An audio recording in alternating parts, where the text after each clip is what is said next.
Hello, everyone, and welcome to another edition, after a long hiatus, of Movies You Should Have Watched, with myself and Ranting Monkey. Hello, Ranting Monkey. Hello. How you doing, man?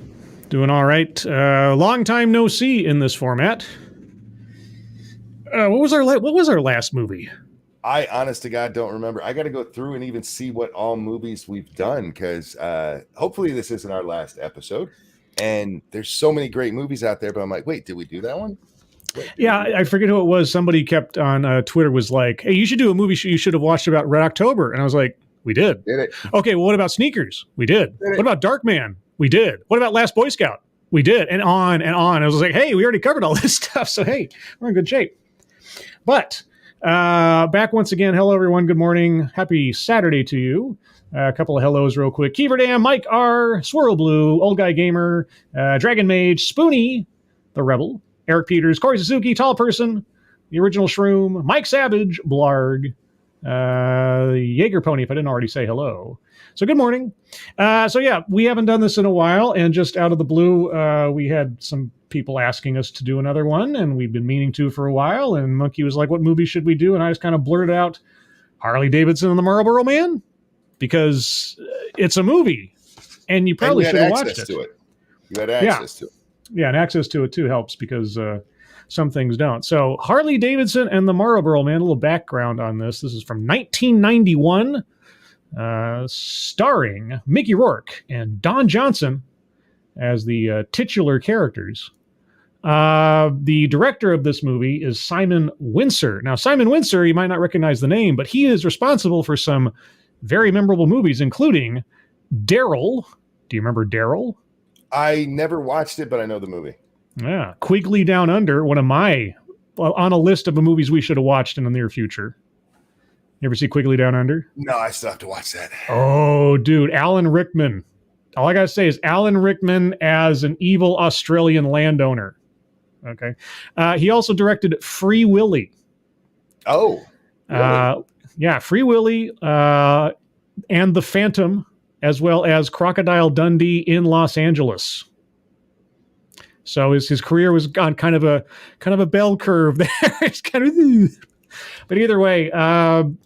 So tell me your memories of having watched this movie back in the olden days, Monkey. You know what? Honestly, I didn't have very many. I remembered I watched it, and I remembered I liked it. Those are the only two memories I really have for it. But I will get to this in a little bit, unless you want me to hit on it now. There's a very good reason for that. Okay. And it's that this is not the greatest movie. It's not a bad movie. It's one I still recommend. But yeah. You know, I'm going to do this now. As I was watching this, especially towards the end, I'm like, why can't I put my finger on what this movie is? And it is very... I know why. It's very much like The Last Boy Scout for me, which is a good movie. Yes. But could have been better. It looks like it was like either a directorial debut or a writing debut. The actors in this one obviously had acting chops already, which wasn't a problem in this movie like it was in Last Boy Scout. But some of the transitions between scenes and between emotions are just a little too forced. Yeah, and there's some reasons behind that, which I know. I looked up some behind the scenes stuff, so there's some explanation to that as well. I have a couple other theories about the uneven nature of it. Real quick, some super chats we got in here. New Fates 26, thank you so much. Hate that I won't be able to watch this live. I hope this is a sign of good things to come, and that Monkey finally watched The Wire. Have you ever watched The Wire? Oh, you didn't watch it. Have you watched The Sheet? I've seen like a half an episode of The Wire here and there. That's it. And you still haven't watched The Shield, have you? Nah. Yeah, I didn't think so. And also, thank you, Johnny Hellcat. If I had seen this before, I don't remember. Well, that's why we're here, to remind you or inform you.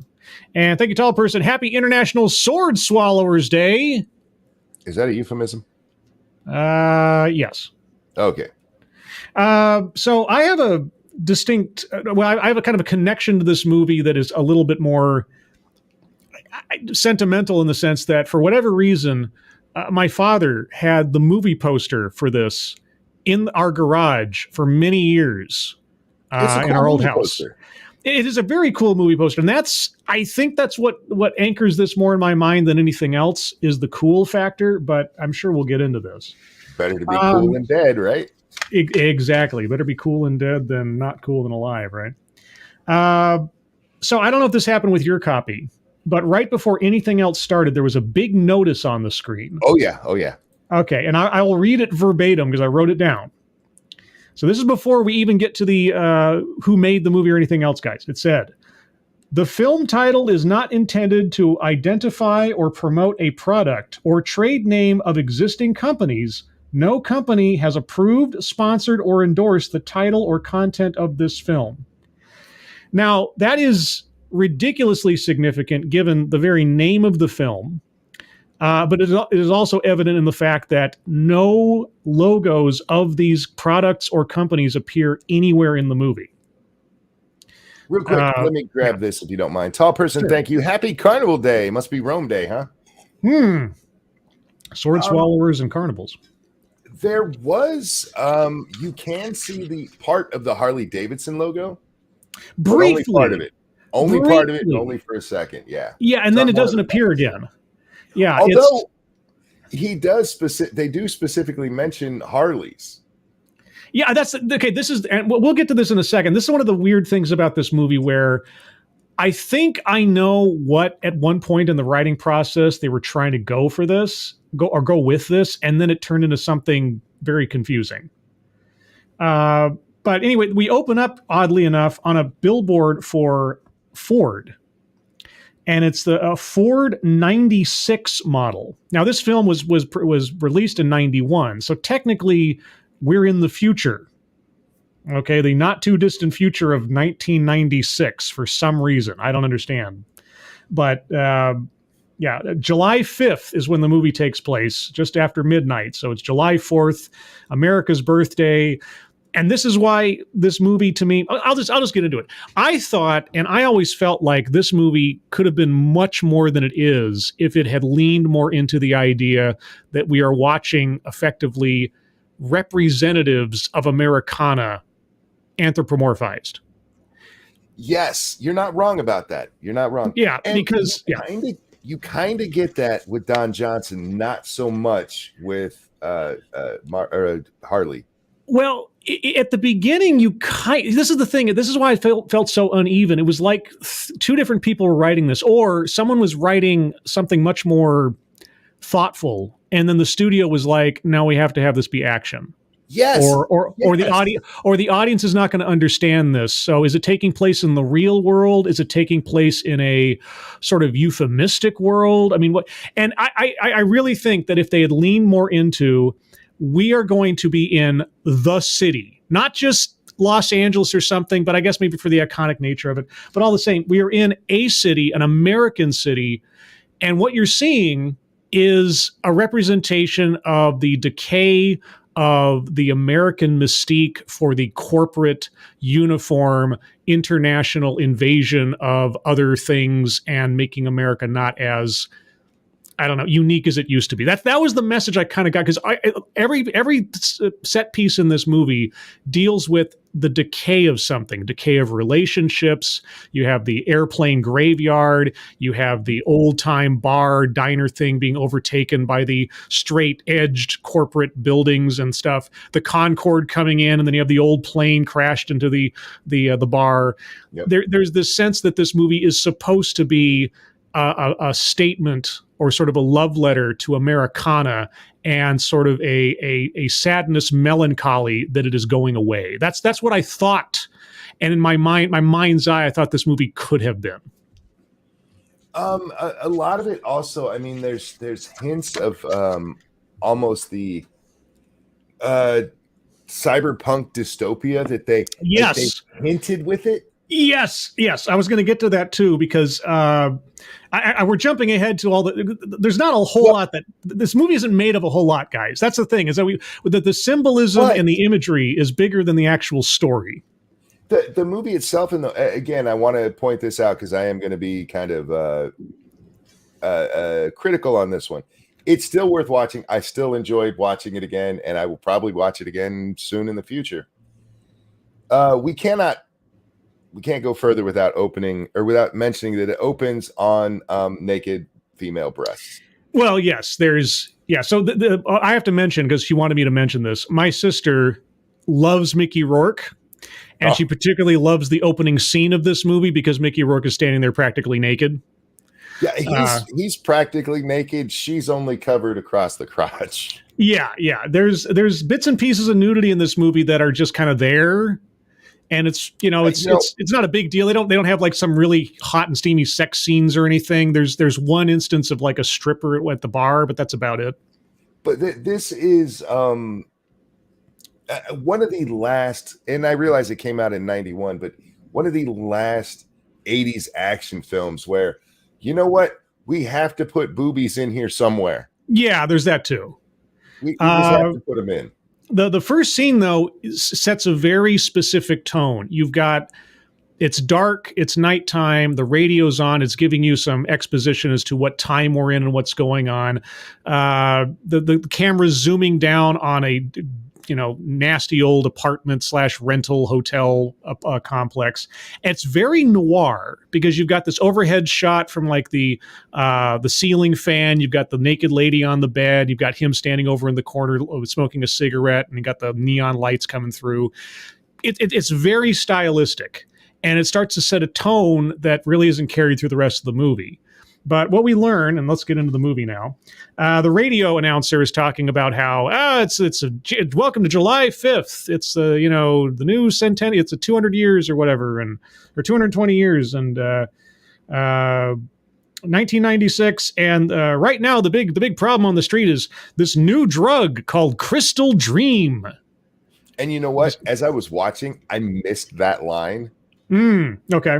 So when it comes up later, I was like, where the fuck did this come from? And yeah, that was my bad. I just missed that specific line. One thing I will tell you, the first 20 minutes of this, pay attention because there's a butt ton of exposition. Yeah, there's some stuff that it becomes more important later, but it's done so briefly that, yeah, like Mike said, you can miss it if you're not listening to the radio announcer and specifically what he's saying.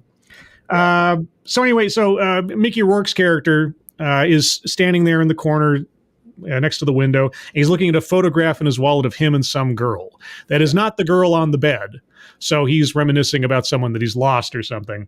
And yeah, real quick, just that is a kind of an 80s trope thing. I don't know how much people watching today would even understand that that's not the chick in the bed. Because you could look at that and be like, oh, this is the chick in the bed, because he leaves right after this. Yes. And it's him leaving her. But the truth is, this is a woman he's trying to replace that girl in the picture with. He's trying to fill an empty hole in his heart. Yes, and that wasn't leaned into as much as it should have been, if that was what they're trying to go for in the movie, because it's kind of here and there, but anyway, we'll get to it. Anyway, so yeah, there's not any dialogue or anything. He just kind of, gets dressed, puts on his jacket, and I think that's the one point at which we glimpse a little bit of the Harley Davidson logo, but then we never see it again.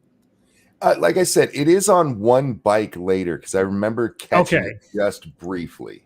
Yeah, I think it might be in there somewhere, but the bike that Harley Davidson drives does not have the Harley Davidson logo on it. There are no logos on his jacket that are Harley Davidson. That's it, but it says Harley Davidson, but it's just the words and not the logo. That's very important. So he gets on his bike and he's driving away from the ratty apartment. And I noticed a sign that was up on one of the buildings or next to the motel that just said "ugly but honest," and I thought that was an interesting little bit. But then, oh man, the big thing happens: the opening soundtrack. Oh, I forgot this was even in this movie. It made it so much better just by being there. Like everything suddenly took on a much deeper meaning when who breaks out but John Bon Jovi, Wanted Dead or Alive. Indeed. One of my favorite songs. I don't know how you can be a man and not like that song, but this was something else from that era where you played almost a full song in the opening credits. Yes. And I kept waiting for it to get cut off. I'm like, they're going to cut it off. And they play almost the whole song until it gets to the gas station. Right.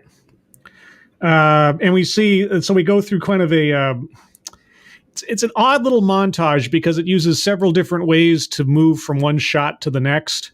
But we see like road signs where he's going from El Paso to Las Cruces and obviously closer and closer towards California. And at one point, one of the shots is like, I think it's the sign for either Los Angeles or Las Cruces or something. And it zooms in and then it spins. And I'm thinking like, Batman? Like what? And then it fades away. And then like, okay. But anyway, so yeah, Harley Davidson pulls up to a gas station which is not a branded gas station that I know of. And I thought it was so prominently shown. I thought since I haven't seen this movie in like 20 years, I thought it would come up later, but it's a gas station company called Urcon, Urrcon. I was like, does that mean something? Am I supposed to get something out of that? Because it was like made for the movie, I think. Anyway, it doesn't. But anyway, he pulls up to this gas station, gets off his bike. He walks in right in the middle of a stick-up. Like just kind of, there it is. There's a guy with a gun holding it on the girl behind the counter who's dressed more like a waitress than somebody that works at a gas station, I thought. It's kind of odd. And then behind that, near the refrigerators, there's another guy with a knife holding like a customer down on the ground. And two customers. Two customers. Sorry. And Harley Davidson just walks in casual, goes over to the counter and says, I forget what he says. He says he wants something from behind the counter. Oh, yeah, $10 of gas. 5 or whatever. Yeah. And the guy with the gun is like, it's like, I'm going to kill you. I'm going to shoot you in the head. I forget exactly what he says, but he threatens him with a Desert Eagle of all things. I'm thinking that is an expensive piece of hardware for somebody robbing a gas station. But what do I know? And not a very common gun in 91. Yeah, that too. I don't know if I saw Desert Eagles in any other movie that I watched, but it pops up in Harley Davidson. Yeah, it's got that very signature barrel shape that I was like, that's a Deagle. Of course, playing Counter-Strike for years as well also helps with that. So in Harley Davidson's just like Mr. Cool. He's like, yeah, whatever. And he's threatening him with the gun, and he just takes the guy down. He just like grabs his arm. One bullet goes through the front window. He twists his arm, takes the gun, throws him to the ground, knocks him out. And then the other guy... a more Hollywood line I couldn't think. The guy with the knife steps up to Harley Davidson and says, "I'll cut you long, wide, and deep, Motorhead." Yeah. I was like, now there's one. Just to put this out there at the beginning. There's one word that I kept kind of wanting this movie to be, and kind of how I remembered it being, and that word is fable. I kept thinking that that word as I was thinking, like if you could imagine Pecos Bill and Paul Bunyan teaming up on a road adventure. That's what I kind of wanted this movie to be. Much more symbolic and abstract than it ended up being in pieces, but we'll get there. It's just bizarre. Did you notice who the chick behind the counter was? No. That's a young Tia Carrera. No, Tia Carrera was in the bank with Tom Sizemore later. She was the floozy. Oh, okay. I'm sorry. Fuck. Okay. I got to look her up because hang on. Go ahead and keep talking. Okay. Well, anyway, yeah. So he defeats the two guys in the bar, and then the girl behind the counter is like, "You can have as much gas as you can carry," and he says, "That's no way to do business." And he starts walking out, and she's like, "What's your name?" Harley Davidson. He walks out. It's just so, it's so cheese that it's actually kind of endearing. Kind of. Anyway, so he walks out, and then we cut to him going to this sort of biker bar thing. I think we just cut straight to the interior of the biker bar, where this one girl is on a bike, just kind of like voguing and taking off her bra and kind of stripping-ish, while the rest of the biker bar is just doing their stuff. And we see in this biker bar a whole bunch of people who we have to know by their dress and everything else that they are Native Americans. There's no denying that is what we're looking at with all the costuming. And amongst all these, over at the pool tables, is a guy in a cowboy outfit, and it's Don Johnson. And I got to say, Don Johnson almost seems like he was, at least in this instance, in this time in history, was born and bred to be a cowboy. I don't know. There's something about Don Johnson that always comes across as legitimate every time his gravelly voice comes out and he's saying anything. Maybe that's just me. as I was watching this, I cannot help but think, what a waste of Don Johnson that they never actually put him in a series of Westerns. I know, right? He just looked the part so much. Yeah, and he has this sort of like, I don't know what it is. He just has this, it's his voice and his demeanor. He has this sort of world-weary gravitas about him. I mean, pretty much wherever he goes, but particularly here where we're supposed to be looking at him as this character who's like this broken down old, rodeo guy, cowboy, sort of last of his line of old cowboys. And something about just him carries that entire notion without him having to do a heck of a lot as far as like dialogue or acting. He just kind of is that character. And I always thought that brought a legitimacy to it that, again, I want this movie to be much more, I guess, artsy / comic book than it is. But we'll get there as different things happen. Anyway, so that's where you and I are different on this. I just wanted it to be more action. And this kind of comes from the background of the characters. And I'm going to stop right here and just tell you, one of my biggest problems with this movie is that it's so much exposition, but it's all mysterious exposition. Like, what happened with his girlfriend? What happened with his dad? What happened with the couple? Yes. All of it is just half exposition where they're trying to use a writing device that you're not supposed to use that often. And that just kept bothering me every damn time they did it. Yeah, like I said, they couldn't. I wouldn't mind more action. The problem is, I guess it's just the world building and the setting. Because they couldn't decide, is this taking place in the real world or is this all representative? Yes. And if they'd been completely representative and not tried to ground it in the real world, I think it would have been a much better time. But anyway, so we see the Marlboro Man, as he is known, although he has a real name, which also completely detaches from the whole, like I said, iconic aspect of it, which is bizarre. But so he's there and he starts he's playing pool with a couple of the with a big Native American guy. I got a guy who I forget his name, but he would go on to be in the show what is it? It's Lorenzo Lamas. I forget all of a sudden. Oh, dang it. What is that show? I know Outlaw? what you're talking about. And it's like Outlaw or something. Yeah, anyway. Yeah, but anyway, he'd be like the sidekick of a syndicated series later on. And so I recognized him. But anyway, so they're playing pool, and the Marlboro Man starts off with something he'll be repeating over the course of the film. My daddy told me before he left this shitty world. That'd be the opening line to just about any piece of wisdom he has to say. And I love that line. I really do. It is good. It is good. And the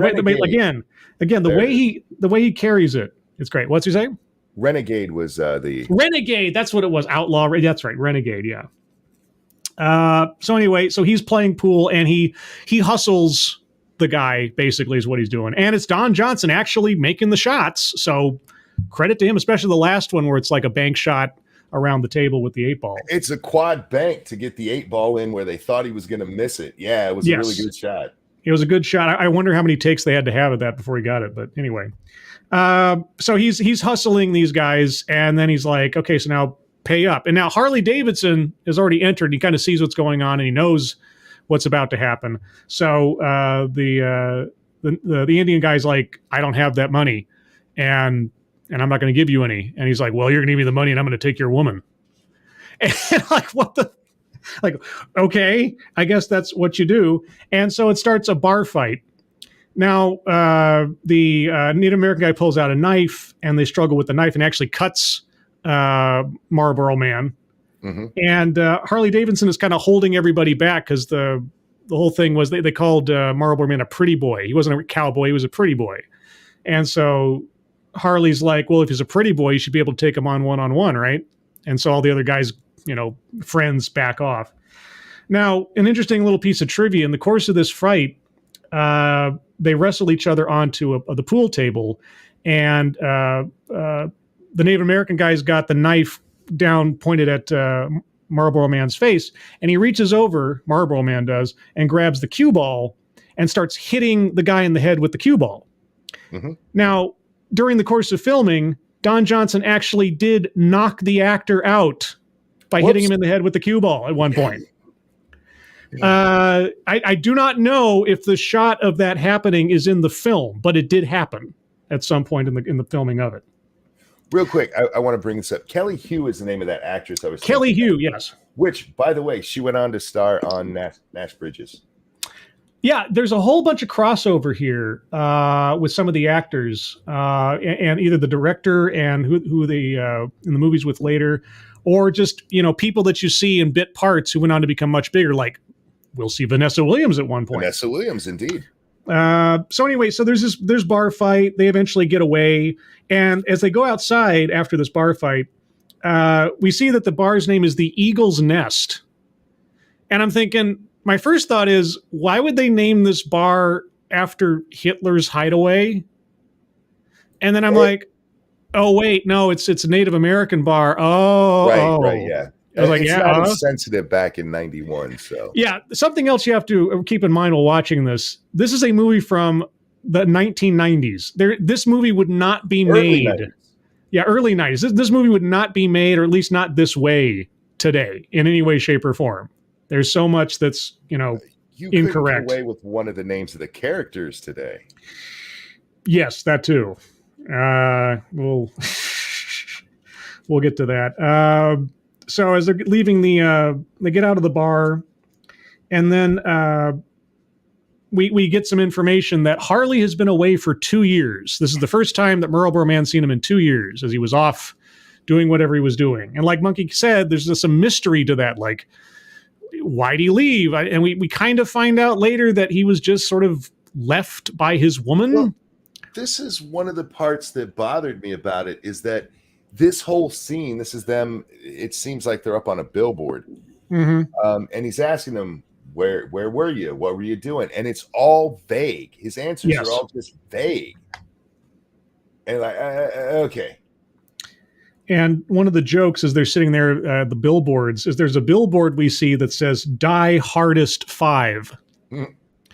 So again, this movie is set in kind of the real future, but it's also making fun of existing movies.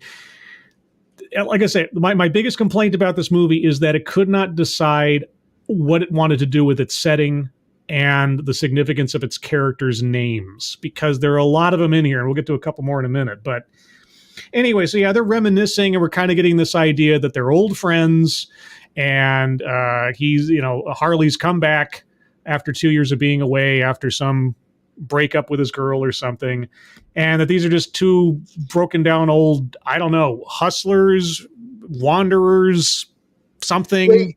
They never explain that. Yeah, what's their background? Like, how are they friends? I mean, there's lots of, we'll get to it, but there's lots of little hints in here and there that they're not career criminals or something, that they're just sort of like, I don't know. But in that same scene, there's kind of a hint that they are, because Harley is sitting there fixing his boots, which is a ongoing thing and very Marlboro Man. And Harley's talking to him about, do you think there's more out there? And he goes, you're not going to get religious on me or any shit, are you? And he goes, no, but he does kind of get religious. And he says to Harley says to Marlboro Man, what is it? I'm not ashamed of anything I've done, or I don't want forgiveness for anything I've done. Yeah. Yeah. And it kind of gives a hint, because at this point, haven't we already seen the shooting of the motorcycle? No, that's afterwards. Is it right after? Okay. Yeah, it's right after. We have already seen him beat the shit out of the guy in the gas station. We've seen him hold it back a whole pack of bikers from kicking the shit out of Marlboro Man. Yeah. So you get this indication that he's got some kind of badass backstory that never really comes up.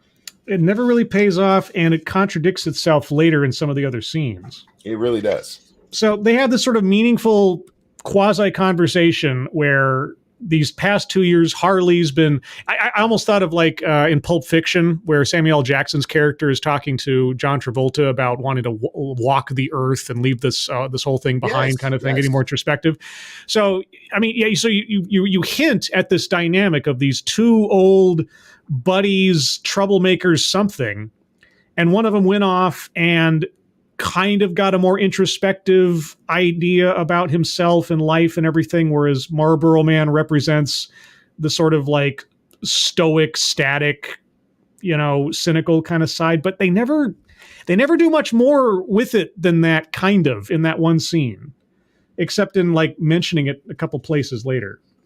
So they have this deep conversation. They get back on their bikes and they're driving towards. Wait, we got to do the boots. Because that's the first time he's fixing his boots. Okay, yeah, the snakeskin boots. Marlboro Man has a pair of boots on, and one of which is destroyed. Yeah, it's falling apart. Throughout the movie, he duct tapes it together, and every time that you see it happening, Harley asks him, "What's with the boots?" And he tells him, "Just leave my boots the hell alone." Right. So that comes up 4 or 5 times, and there is a payoff at the end for once. There is a payoff, yeah. I mean, I'll admit there was a payoff. It's kind of telegraphed like a mo, but yeah, a little bit. So they're driving their bikes. Harley's got his, not Harley Davidson, and then Marlboro Man has a Kawasaki. Now, this is one of the few times in the course of the thing we actually see a brand name on something. There's a couple in there that I caught. But especially on the bike, I was like, Kawasaki, I was like, okay, so the Marlboro Man is riding an import. Yes. Which I thought, again, I keep looking because my mind is like, okay, these are two anthropomorphized representations of Americana. They are not real people. They are meant to be sort of like living legends, even though the movie tells us that they're not. And so every time I see something dealing with a brand name or something iconic, I try to put it in the context of, what is the message here? And so in my mind, I'm like, the Marlboro Man as an idea or as an image of Americana is so broken down that he's driving an import vehicle. Not just an import vehicle, a piece of shit one that breaks down on him. That breaks down on him. And so it breaks down on him as they pull up to this bar or this diner club thing. And so Marlboro Man decides to put his old horse out of its misery and shoots it up with the Desert Eagle that Harley Davidson has gifted to him from having stolen it from the robber. Let's back up a second because this is important to the story. Harley Davidson takes a shot at the motorcycle first and misses completely. And misses. Yeah, misses completely. That's right. Yeah. And then he gives the gun to Marlboro Man for his birthday, and he does a back roll and just blows it up. And I need to talk about that point. Yes. Because this was something that kept bothering me throughout the movie. No matter how much shooting was going on. Yeah. Nobody ever called the police. Ever. Again, Ever. like I said, there are so many parts of this that make me want to say this is meant to be an abstract because it cannot be taking place in the real world. This was something that happened in 80s and 90s, especially early 90s movies. If there was an action film, you could shoot all day long. The police were like, I don't know what's going on over there. I'm not, I ain't about that life. Yeah, those things never happen. So anyway, he puts down his lame horse, and we see, we're shown that Harley Davidson doesn't know how to use a gun, and Marlboro Man is a crack shot. Yes. Except when he isn't. But we'll get to that. We'll get to that real shortly. Really shortly. So anyway, they walk into this. So we see this bar, and it's like this quasi old-time diner, but it's got like half of an old plane sticking out of the top of it. And it is sitting amidst otherwise a whole bunch of other skyscrapers. Oh, I should also mention before we even got to that, as they're pulling up to the stoplight before they get to the bar, they see the Concorde landing because there's an airport like right there. They say they're in Burbank. Yeah, now, I don't know. Burbank itself has become an airport now. Right, and so you see the Concorde landing, which again is a symbol of technology, of modernization, of the future, quote unquote. So they get to this old time bar where there's an old time plane, like I think like a prop plane or something that's half of it sticking out of the top, like it's part of the facade. But there's actually a story behind it. except you only get to see the story behind it if you pay attention to the background as we get into the bar. So they walk inside the door, and right in the front, there's a poster and then a little statuette of John Wayne, another symbol of Americana, iconic sort of American notion of strength and, resilience and everything else. And so they walk in there, and this bar is kind of a combination of an old 50s diner, because there's diner booths with the little radio things, but there's also a stage for like a singer from like the 40s in an old nightclub. And then you have people walking around in different outfits that are, again, kind of era all over the place. So again, there's all these pieces for this movie to lean into it being a more symbolic movie than it is meant to be a grounded in the real world movie. But it's very, very piecemeal. And that's the part that I wish they would have leaned more into. And you keep, mentioning these Americana icons.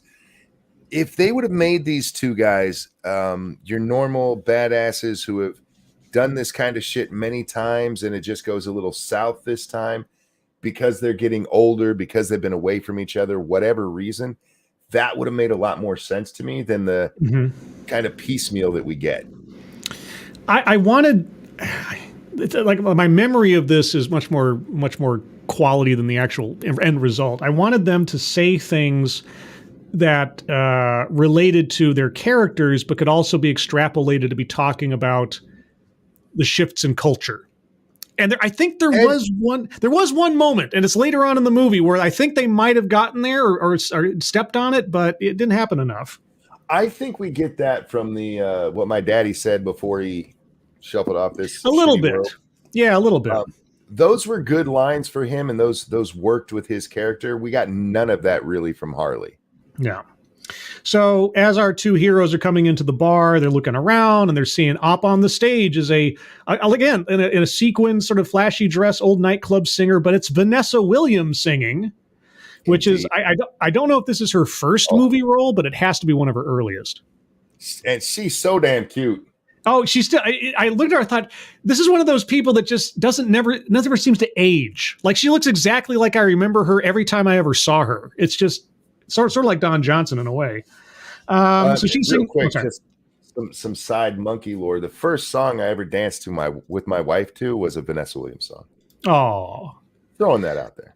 So she's singing, and Harley walks up, sort of center on the floor, and is looking at her all wistfully, and she's looking at him with like daggers in her eyes.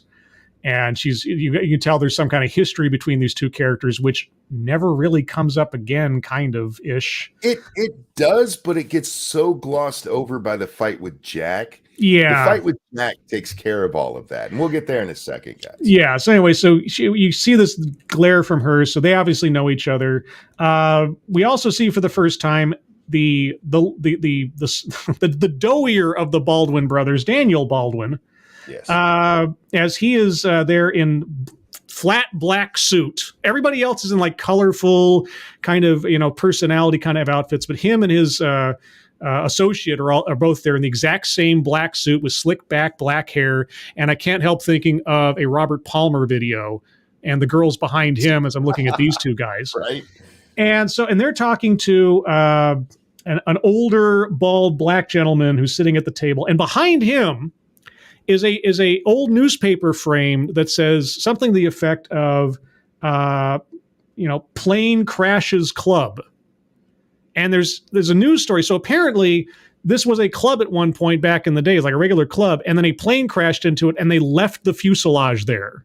Yep. And it's part of, and you wouldn't know that if you didn't just like look at that poster behind him, because it's not ever mentioned. But there's like the whole backstory to this club that it's been around a very long time. Again, something that is a part of American history after a fashion. Okay, just keep that. Again, this theme keeps going, but anyway. So Daniel Baldwin, yeah. The black man's name in the movie is Old Man. Yeah, just Old Man. It's listed in the credits, Old Man. Yeah, just Old Man. So Daniel Baldwin, we don't hear any dialogue between them, but we can tell that Daniel Baldwin's character is saying something to the old man that he doesn't like and is being very authoritarian over him. And then they just leave, but not before having glanced at and seen Harley Davidson, at least, I think, or the Marlboro Man, one of the two. And they notice that these guys are kind of they are completely out of place, and the old man is uncomfortable as they're around. Both of the Daniel Baldwin and the unnamed henchman, Yes. They both shoulder check Marlboro or Harley. That's Davidson what it was. As they walk out. Yeah, that's what it was. Yeah. And Daniel Baldwin's character actually does have a name, although it only comes up like once. It's Alexander, so we'll just call him Alexander. Anyway, so then Harley and Marlboro Man are commiserating because Marlboro Man knows that the girl up on the stage is now with Jack. And Jack is someone we haven't met yet, but Jack and apparently Harley have a history. And Jack hates Harley because apparently Harley, I think, broke the Vanessa Williams' character's name is Lulu. Either broke her heart or tried to steal his girl, or I forget exactly what the conflict was. Do you remember? Okay. From the way everything gets described, he kind of had a fling with her. Mm-hmm. He was never really interested in her other than as a kind of booty call where Jack is absolutely in love with her. Right. Okay. So Marlboro Man's like, Jack wants to kill you.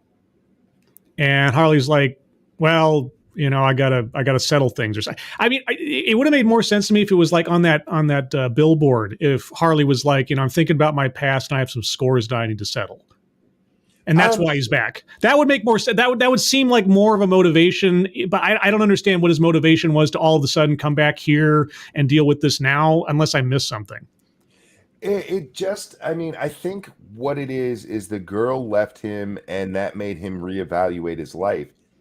And you kind of get that is what he's doing. He's coming back to settle old scores. Yeah. But without them specifically putting that there, yeah, the parts where that would pay off later, because that would pay off later.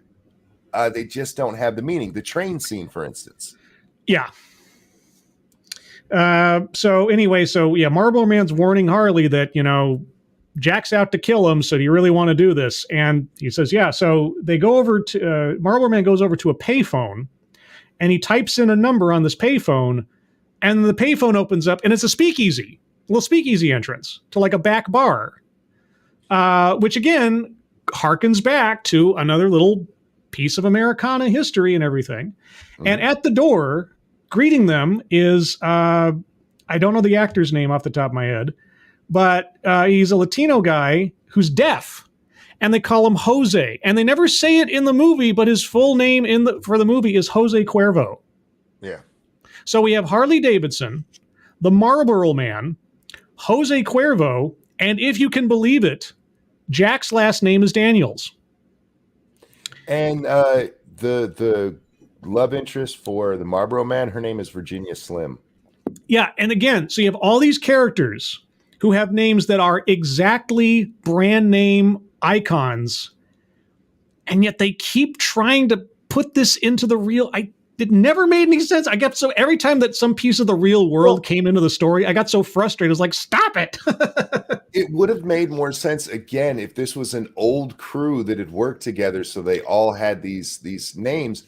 And that somebody in chat a moment ago said they hint to their criminal backstory. They hint, but they don't give us anything real, and it's coming up in the scene we're talking about. But Virginia Slim, she's a cop, so she wouldn't be involved in those.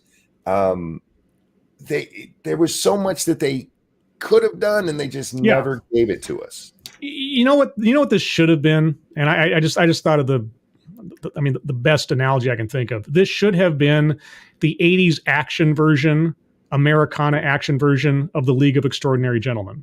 Sure. Yeah. Yeah. I mean, just not even make any bones about it. These are these characters. They represent these things. They are effectively abstract fictional characters working in a fictional world. Anyway, moving on. So Marlboro Man, Harley Davidson go into the back room with Jose Cuervo, where Jack Daniels is having an arm wrestling match with another guy. And refereeing this match is the future Gus Fring, Giancarlo Esposito. who is named Jimmy Jules. But if you look at his outfit and his hair, his entire persona is modeled after Jimi Hendrix. So again, leaning into Americana. Anyway, so Jack Daniels is arm wrestling this guy. And I should also mention, Marlboro Man has a cigarette tattoo on his arm. But he makes a point at the beginning where he just has a cigarette hanging out of his mouth, but he doesn't light it. Marlboro Man does not smoke, at least for most of the movie. He eventually does, which I thought was kind of interesting, is that Harley Davidson doesn't drink, and Marlboro Man, at least in the beginning, doesn't smoke. It's right about this scene that we find out that Mickey Rourke doesn't drink and that Don Johnson doesn't smoke. And which is, I mean, now it's a little piece of trivia, but the real Marlboro Man, the guy who actually was the first model for the Marlboro Man, the real guy never smoked, even though he was the Marlboro Man and was the biggest, advertising icon for cigarettes. The man in real life didn't smoke, which I thought maybe that was a callback to it. Wasn't sure. Anyway, so Jack Daniels and this guy are arm wrestling. Giancarlo Esposito is like cheering it on, and all the bets and everything are up. And Jack Daniels glances over and sees Harley Davidson, and all of a sudden just like, and he beats the guy. And apparently he wasn't supposed to beat the guy. He was supposed to take a fall. Yeah, and if you're watching, he is losing the arm wrestling match until he sees Mickey Rourke come in. Yeah, and the other thing too that some people wouldn't probably notice these days, but a lot of people back in the 80s would. Jack Daniels is played by Big John Studd. Big John Studd, a very famous NWA wrestler, a professional wrestler, was in the WWF for many years in the 80s as well. And he was big stuff in the wrestling world. He died. This is his last film because he died in 1995, just a couple of years after this. So, Big John Studd. And I don't know how many movies he was in off the top of my head, but I liked him in this role for what he was there for, He had it's sort of like that big teddy bear sort of sensation. Yeah, I didn't hate his character. I thought he was underused. Yes, underused is a good word. So let's see. So Jack Daniels, used to be a friend. The thing, again, some of the dialogue, Harley Davidson, Jack Daniels used to be a friend of mine. And I'm thinking, Harley doesn't drink. Jack Daniels used to be a friend of mine. I'm looking for these little connections, these little meaningful things, right? It's like, is that like, are we discarding alcoholism in that or something? I don't know. I'm looking for meaning that isn't really there, I guess, or maybe. I think that was done on purpose. There are a few of those throughout the film. They're not as meaningful as they could have been. Again, it seems like one person wrote a script that was really leaning into the iconography of it all, and somebody else said no, and it got mixed up. We got to make this commando for these two guys. Yeah.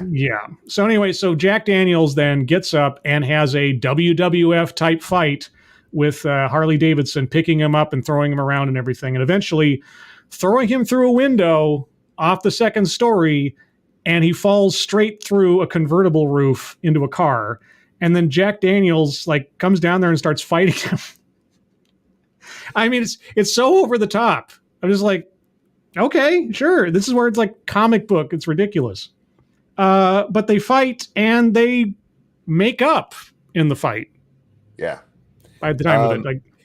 And this is where I was getting to the situation with Vanessa Williams and where you can pick up hints what happened there. Because they are friends. He is incredibly mad at him, but the guy didn't actually steal the girl from him. He just doinked her a couple of times. Yeah. And Harley is just promising him, she always wanted you. She didn't want me. She only wanted you. So Lulu wanted Jack Daniels. And you know what? That also might be a hint to what happened with Harley later on with that other chick. He leaves because he's devastated by, Lulu rejecting him. And then he goes somewhere else, finds someone else within a 2-year period who also rejects him. And so he's looking for, some redemption out there somewhere.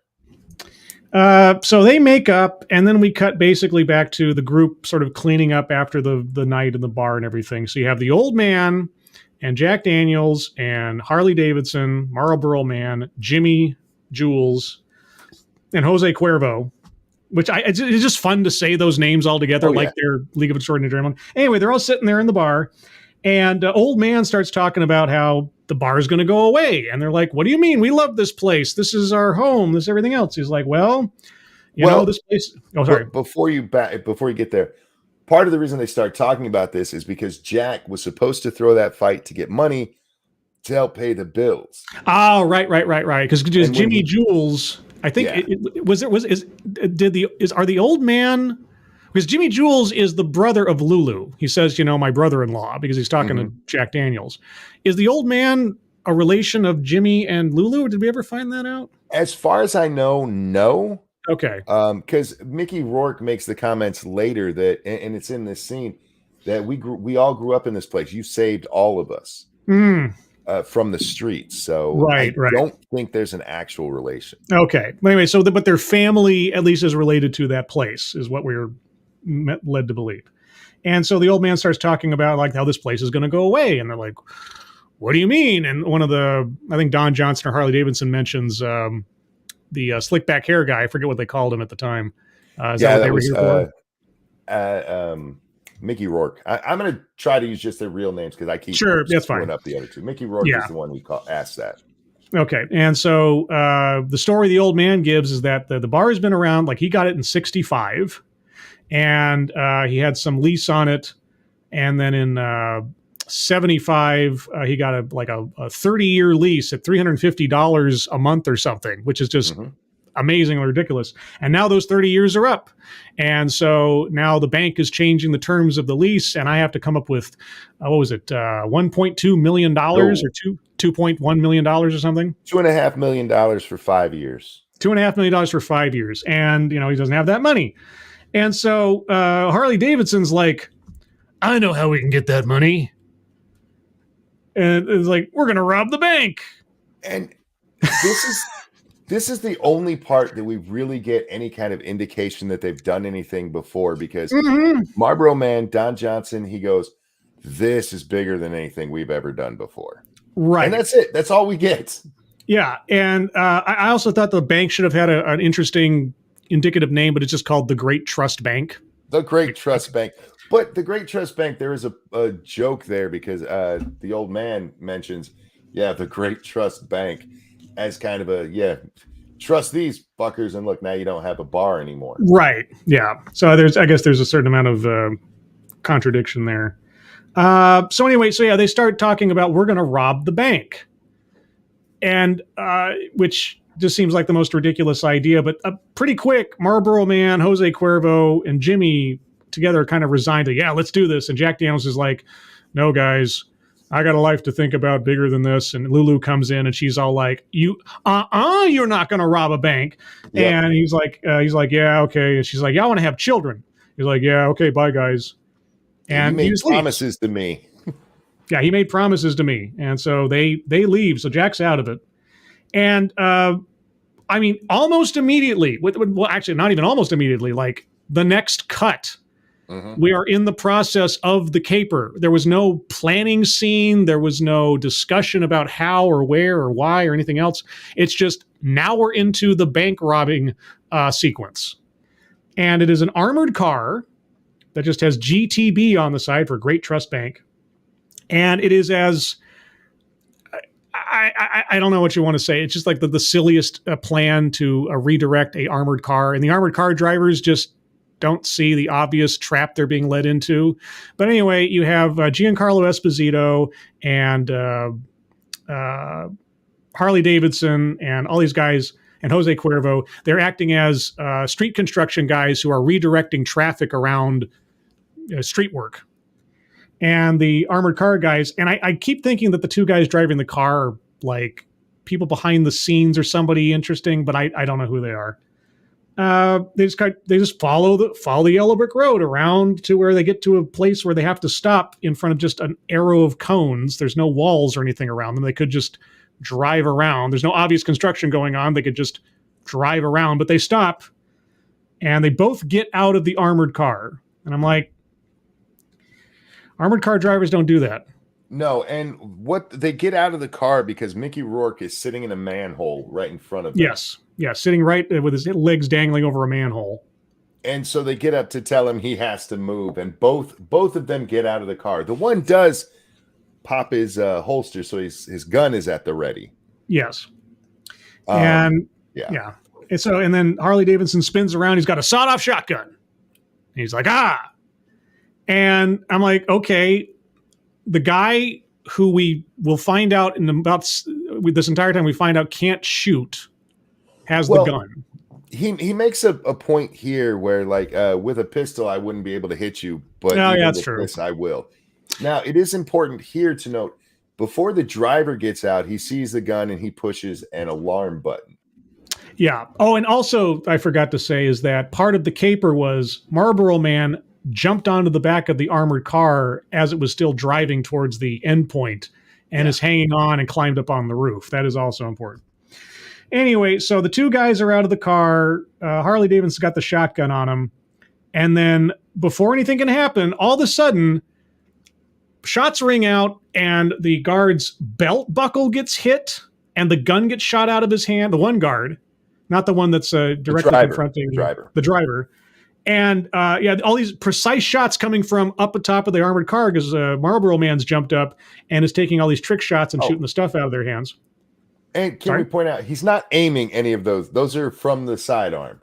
He's not aiming. Yeah. Those are from the hip. He's just from the hip. From the hip. He's shooting from the hip. Yeah, without just reflexively. And remember, these are the most ridiculously precise shots you can imagine from the hip. Okay, just keep that in mind. From the hip. For 2 seconds from now, yeah. Yeah, and so so the belt falls, the gun's out of the guy's hand, and they're like, oh, and so they got him cornered, and they tie up the two guys, and then they decide to blow up the back of the truck. And at some point they say, the one of the guards says something like, 2-bit hoodlums or something. Yeah, this is a 2-bit operation, and then the back of the truck blows up. Yeah, and then the back of the truck blows up, and Harley Davidson says, "Oh, you think we're still a 2-bit operation?" And he's like, "Yeah, professionals would have used my keys." Right. It's just like, and I was like, "That is fucking hilarious." That joke should have landed so much more cleanly if they just set it up a little bit more.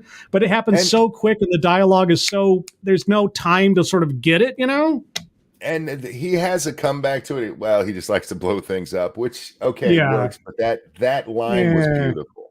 It was a great line, and it could have been much greater if it just had a little bit more setup, or at least a pause in it. Anyway, so they blow up the back of the van, and they take out this one suitcase. It's like there's not bags of money or anything. There's just this one suitcase.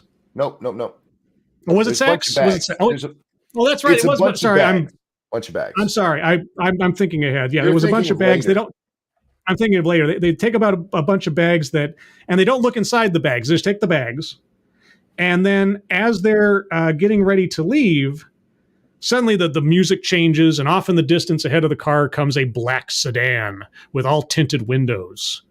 And from this car emerges, have you guys ever played the game Syndicate from back in the day? The old cyberpunk game Syndicate, where you commanded a little army of black trench-coated machine gun wielding guys going around doing missions.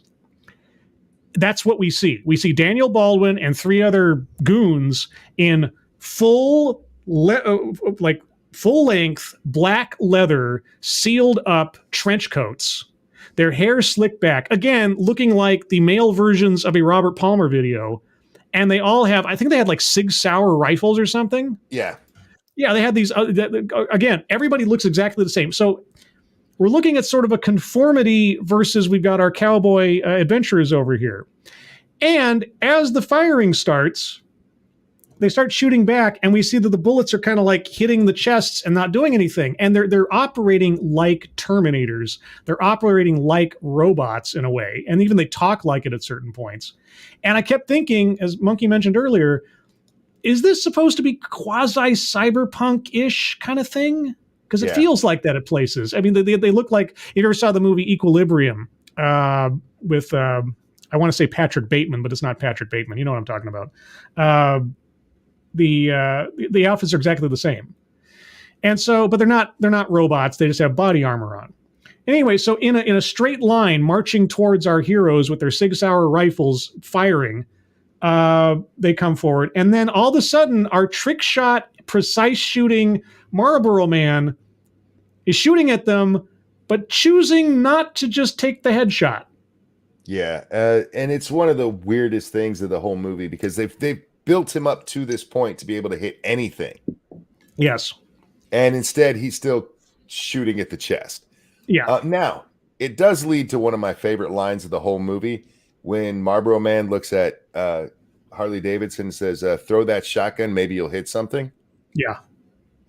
Great line. But again, so many of their good lines are overshadowed by what's going on around it.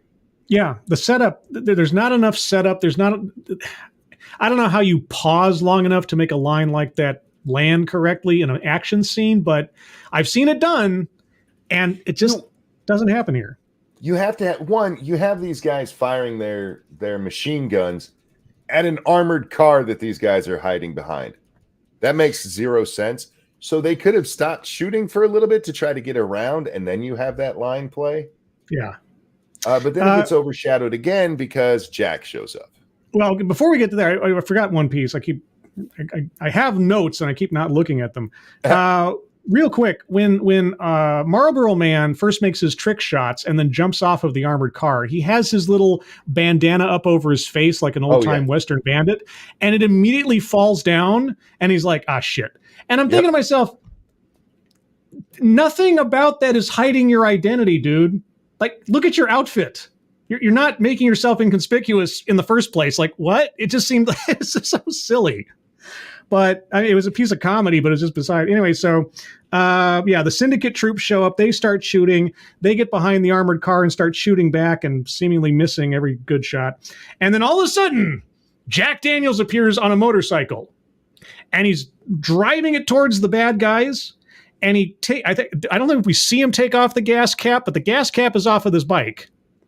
And he intentionally ditches the bike and has it slide towards the bad guys while the gasoline is leaking out. And then he lights it as he himself is sliding along the asphalt, and this line of fire goes up to the bike, and the bad guys in a line just jump over it as it slides past them. And then it rams into their car and explodes. Yeah, it is the most 80s fucking thing. The bike and the car blow up like it had C4 on them. Yeah. Yeah. And you have to forgive 80s action movies for that, because anytime you shoot a gas tank, except for when they shot Harley's bike earlier, or Marlboro Man's bike earlier. Yeah, suddenly that didn't do anything. Anytime you light a gas tank or shoot a gas tank, they explode. That is just 80s action 101. And I think, if I'm not mistaken, the explosion going on behind the four syndicate troopers, I think that was in the original trailer. Like pieces of the trailer I keep thinking about as I'm watching this movie, because a lot of trailers are like burned into my memory when I was a kid. No, I do need to correct you just a little bit. There were 5. Was there 5? Okay, I apologize. Because it's the perfect line with Daniel right in the center. Yes, that's right. Yeah. Okay, so they then escape in the course of this explosion down into the sewer, where Jimmy already has a truck waiting in this giant car-sized sewer pipe underneath this area. And they drive away, and they drive to go reconnoiter at the airplane graveyard, which is a real place. It's a real place. If you saw, I saw one of the mentioned somewhere that it appeared in one of the Transformers movies, one of the set pieces for a battle there or something. But yeah, a real place out in the desert where a whole bunch of old decommissioned airplanes are just lined up and just left to basically to seed, because there's nothing else to do with them, I guess. And so it's a real landmark. You can really go there. And so they're hiding out at the airplane graveyard, and they get ready to count their loot. Our heroes, and so they open up their bags and they dump out these giant gelatinous bricks of blue stuff. And they're like, what the hell is this? And this is when we find out this is Crystal Dream, the new drug on the market. And they're like, oh no, what did we do? We didn't get money. What are we going to do with this? And Marlboro Man's like, well, we're not drug dealers. except you will be in about 10 minutes. Right, because they have to. They need the money. Am I the only one that watching this these days heard crystal meth? Well, that's what I kept thinking. It was just like an analogous to crystal meth. Because I mean, I couldn't think of anything else that it was supposed to be referring to. I mean, these movies always come up with like the fake name designer drug that's the big deal. And so it's like crystal meth. And of course, here's the thing. It was Crystal Dream and it was Blue and Giancarlo Esposito's involved. Right. I'm like, maybe there's something here. I don't know. Anyway, so then we find out who the big boss is. The big boss behind the bank, the big boss behind the drugs. It's Tom Sizemore, one of my favorite actors from 90s movies. He was in True Romance. He was in Natural Born Killers. He's been in all these movies. And I always loved his attitude and his presence in these movies.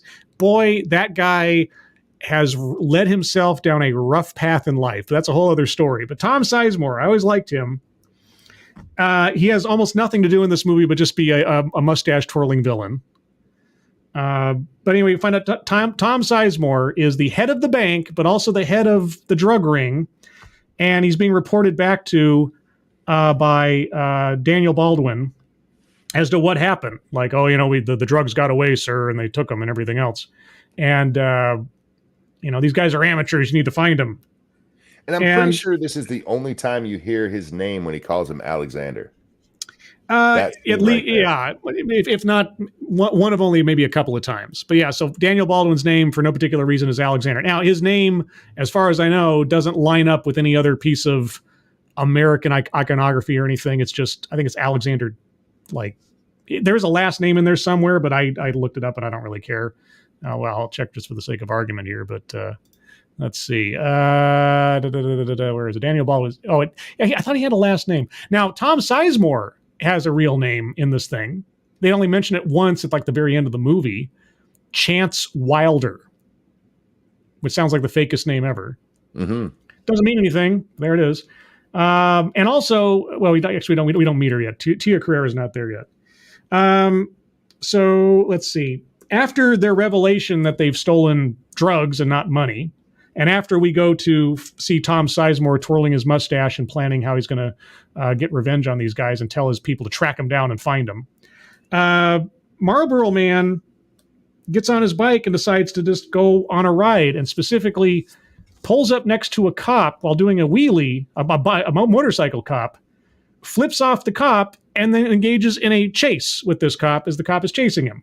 Mm-hmm. And eventually corners him, I think, at the lady's apartment, I'm pretty sure.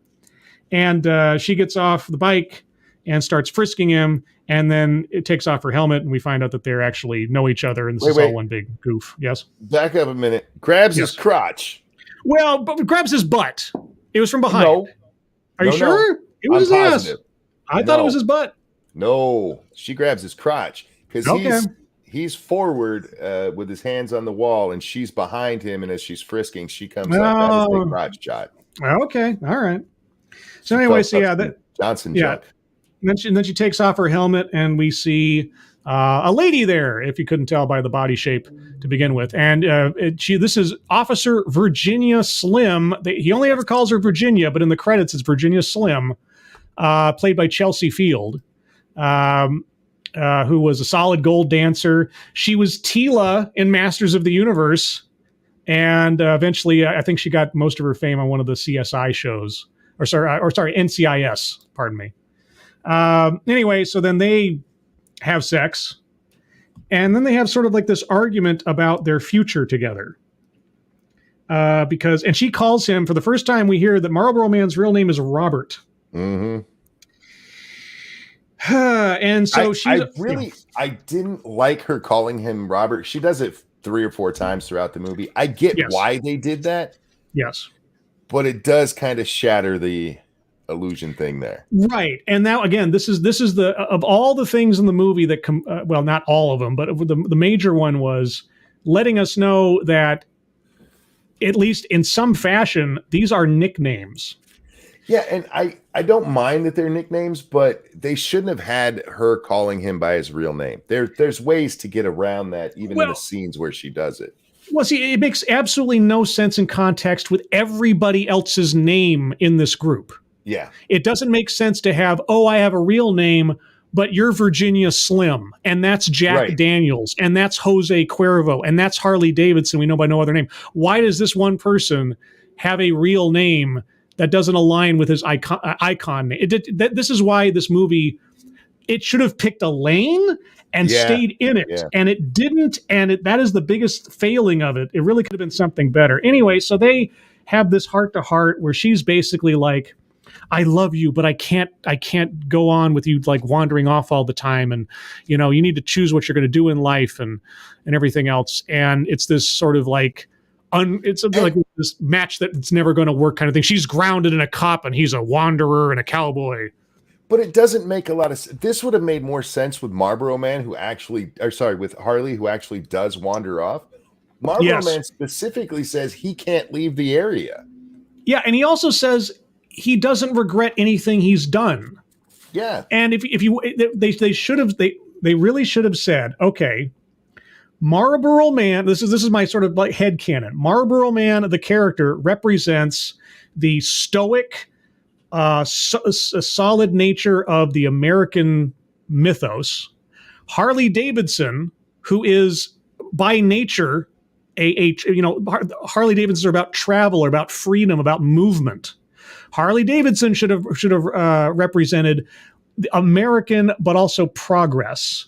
And these two notions clashing with each other over the course of the film, again, as abstracts for different notions about the American experiment.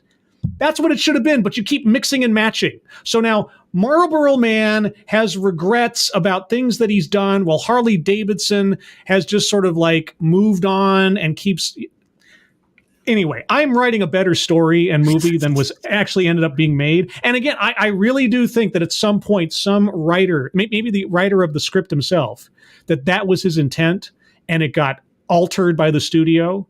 And so if that's what he meant to do, and this is the result, I have nothing but sympathy for him and what he was trying to do.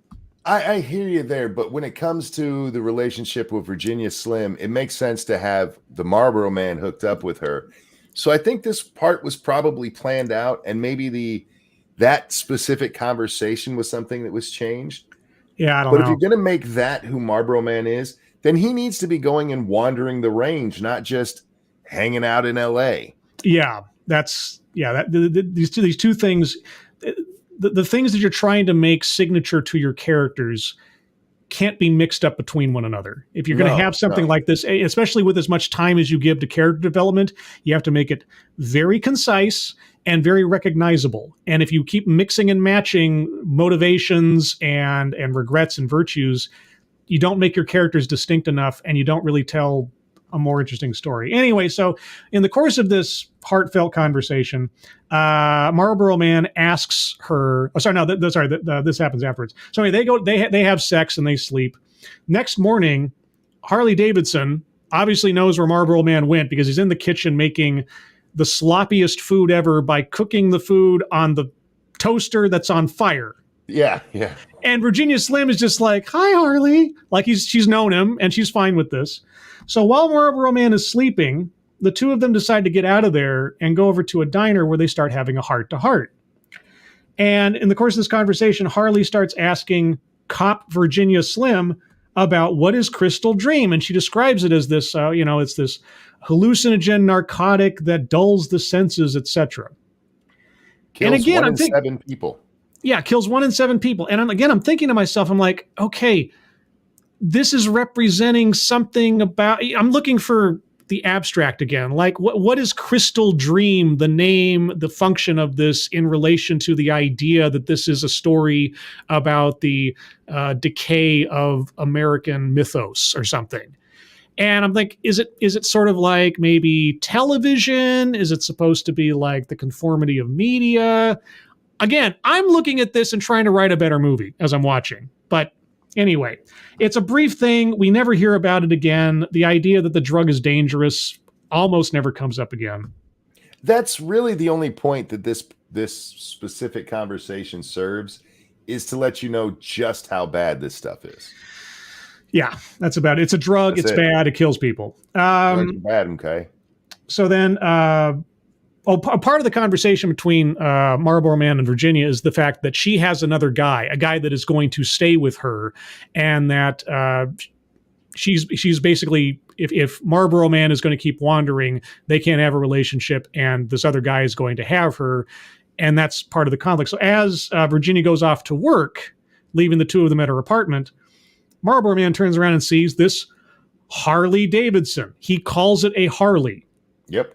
Which, again, almost serves as the same mechanism as calling Marlboro Man Robert, because you're letting us know this is not the representation of Harley Davidson. This is a guy who has the nickname. Or maybe his real name is Harley Davidson, but that's the joke. I don't know. Anyway, so he sees this Harley motorcycle, and he's like, she doesn't drive a Harley.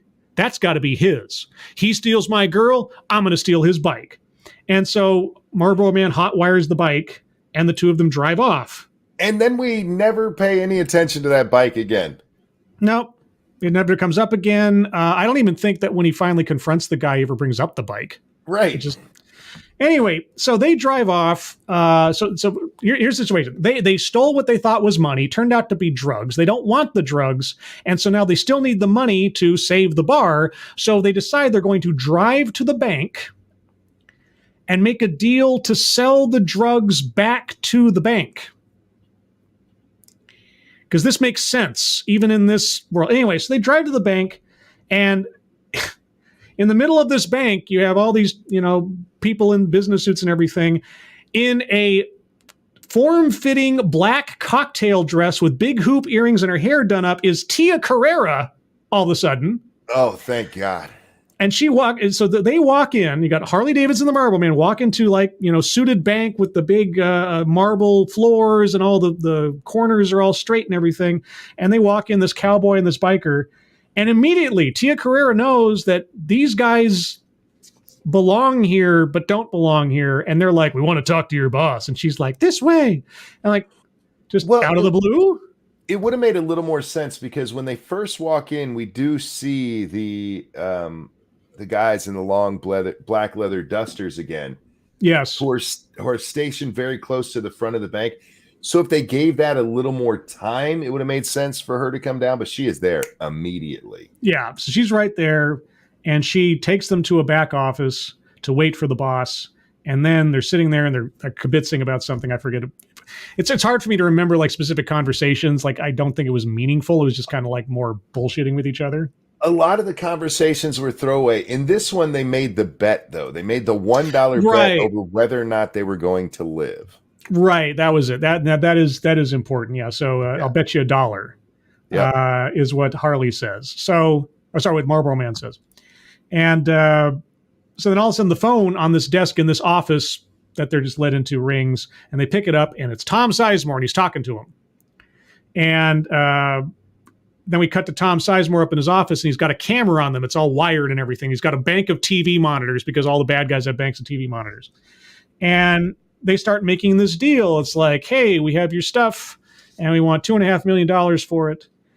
And the entire time I'm thinking, okay, you stole the drugs from these guys, and now they're going to pay you to get their drugs back, and you think that this is a plan that is going to work. So that you can pay off a $2.5 million debt. Back to the bank. Back to the bank. They're just okay, I'm the entire time I'm thinking about the chain of command, the chain of possession, the chain of custody of this money, right? It'd be a little different if it was a different bank you were going to be giving the money to. Right. If the bank was some kind of, I see, and this is why I don't understand. This is why I think the script was something else before it was this, is because if the bank was just the bank and was an abstract and we never saw it, and they instead decided to rob something, and they robbed drugs accidentally from somebody else that they thought was the bank, or thought was the bank shouldn't even been the target of the robbery. The robbery should have been something else that they thought was money, turned out to be drugs. Sure. And get the bank out of it, because it doesn't make any sense, even on a passing action movie scale, that you would rob the bank to pay the bank. Well, because why an exact number like why $2.5 million? Why not 5? Why not 3? Why a weird half number? This is also very important. They asked for $2.5 million and said, wait, $2.5 million plus one. Plus That comes up one, later. yeah. But yeah, asking for the exact amount that you're going to have to pay off made 0 sense. $3 million. $3 million. Yeah. If you're trying to cover this up at all, you want to ask for more. Anyway, doesn't matter. So they make this deal. Sizemore is like, again, mustache twirling villain or whatever, sitting up there with his monitors and everything. And where are we going to make this exchange? I was like, the airplane graveyard. Like, okay. Wait. The airplane graveyard. Late. Yeah, just what? Very exact plan here. So, and that's what we do. We cut to a night scene. The transitions in this movie are very fast. Like there's no sense of time in a lot of places. We just go from one scene to the next immediately. Mm-hmm. And sometimes to the detriment of the story, but we'll get there in a minute. It's like, especially with the car, the armored car robbery. We just go from the bar, boom, and now we're in the middle of the robbery scene.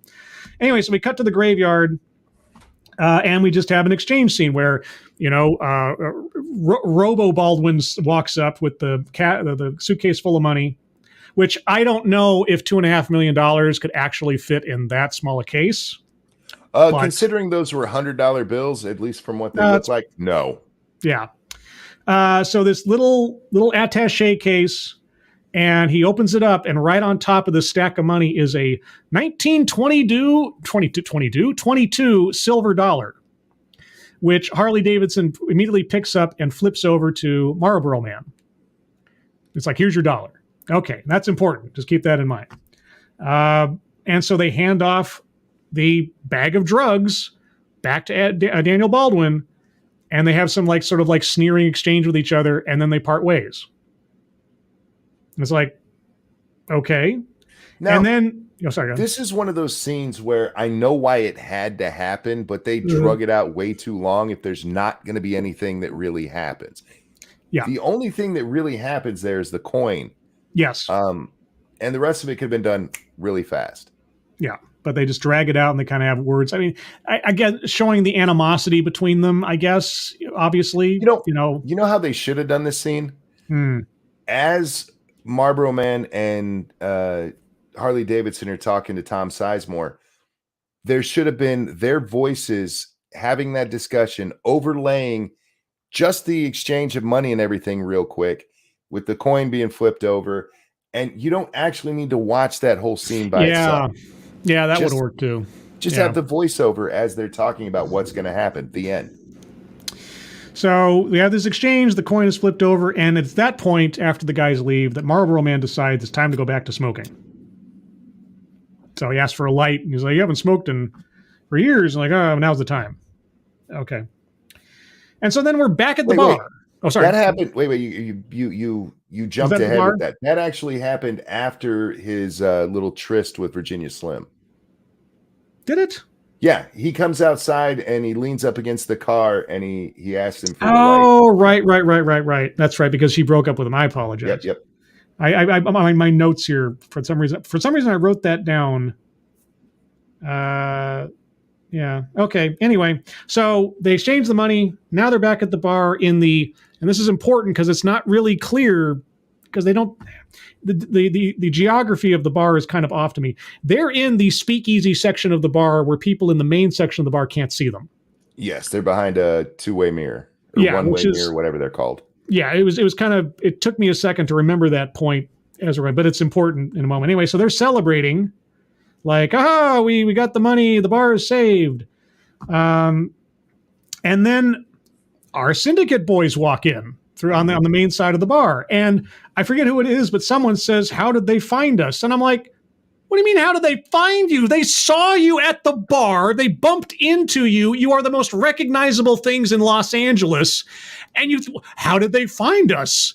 And it's almost like the coin is irrelevant at this point. I mean, the indication it's the coin, but it's not the coin. There can't be the coin in this. It makes no sense. Even if nothing else of that is true, you asked for $2.5 million. All they have to do is go through their records and go right there. Yeah. I mean, even if they didn't already recognize, I mean, they were in the street firing guns at Harley Davidson, the Marlboro Man, Jose Cuervo, Jimmy Jules, and Jack Daniels. All the guys who only show up at this bar, who they bumped into at the bar, which makes the coin irrelevant. Yeah. Because think about it, why? Okay, jumping ahead, the coin has a tracking device in it, which is, again, unnecessary because the bad guys already know where these guys can be found, or at least where the people they care about can be found. The coin only makes sense after the bar scene, because it makes sense for the scene. It makes sense for the train. It makes sense for the ending, how they get them to lure in again. At this point, it makes no sense. Well, okay, first off, it makes no sense for this point, but it also makes no sense at all, because what if they spend it? There is that point too. What if the Marlboro Man just decides to put it into a pop machine, for God's sake? This is the thing. The case could have been bugged. Maybe there was a bug in the money. But the coin, a loose piece of thing that could go off. Like, what if they split up? What if Marlboro Man decides to go home? It's a bad idea all around. Anyway, so the Syndicate boys. Oh, sorry, go ahead. It would make sense if they want to make sure exactly where it is. But again, we pointed out there's no reason they shouldn't have known they went to the bar. Right. But assuming that the coin stays with the money, it kind of makes a little sense.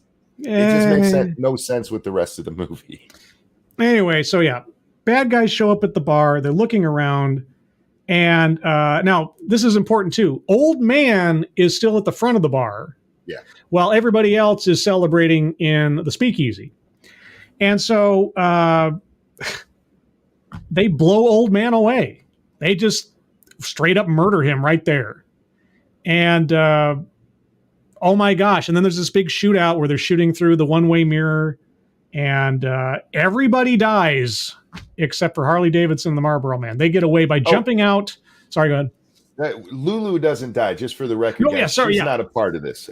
All of the people who were actually involved in the heist. Sorry. Yeah, we never see Lulu again, as far as I recall. Yeah, Vanessa Williams' character is out of the picture all completely. Everybody who was involved in the heist except for Harley and Marlboro Man die. And then Marlboro Man and Harley jump out of the same window that Jack threw Harley out just like a night or two before, but the window has suddenly been repaired. And it seems like they're jumping on the same car, but the roof is fine. Well, no, the first car was a cloth top convertible. Sure. This car is a hard top, and when Harley lands on it, he crashes out all the windows. So they jump out the window, and then they've got the money, and Marlboro Man's got he's got like a horse satchel on his arm. He carries his saddlebags. He keeps them with him throughout the movie. Yeah. Does he? Okay. Yeah. And so they take these things, and so you're looking at them from one angle, and you see them throw their bags up, and then in the next angle you see them fall over a fence into the airport where there's like giant planes, and I'm like, they were like 10 feet away from the airport. Yeah.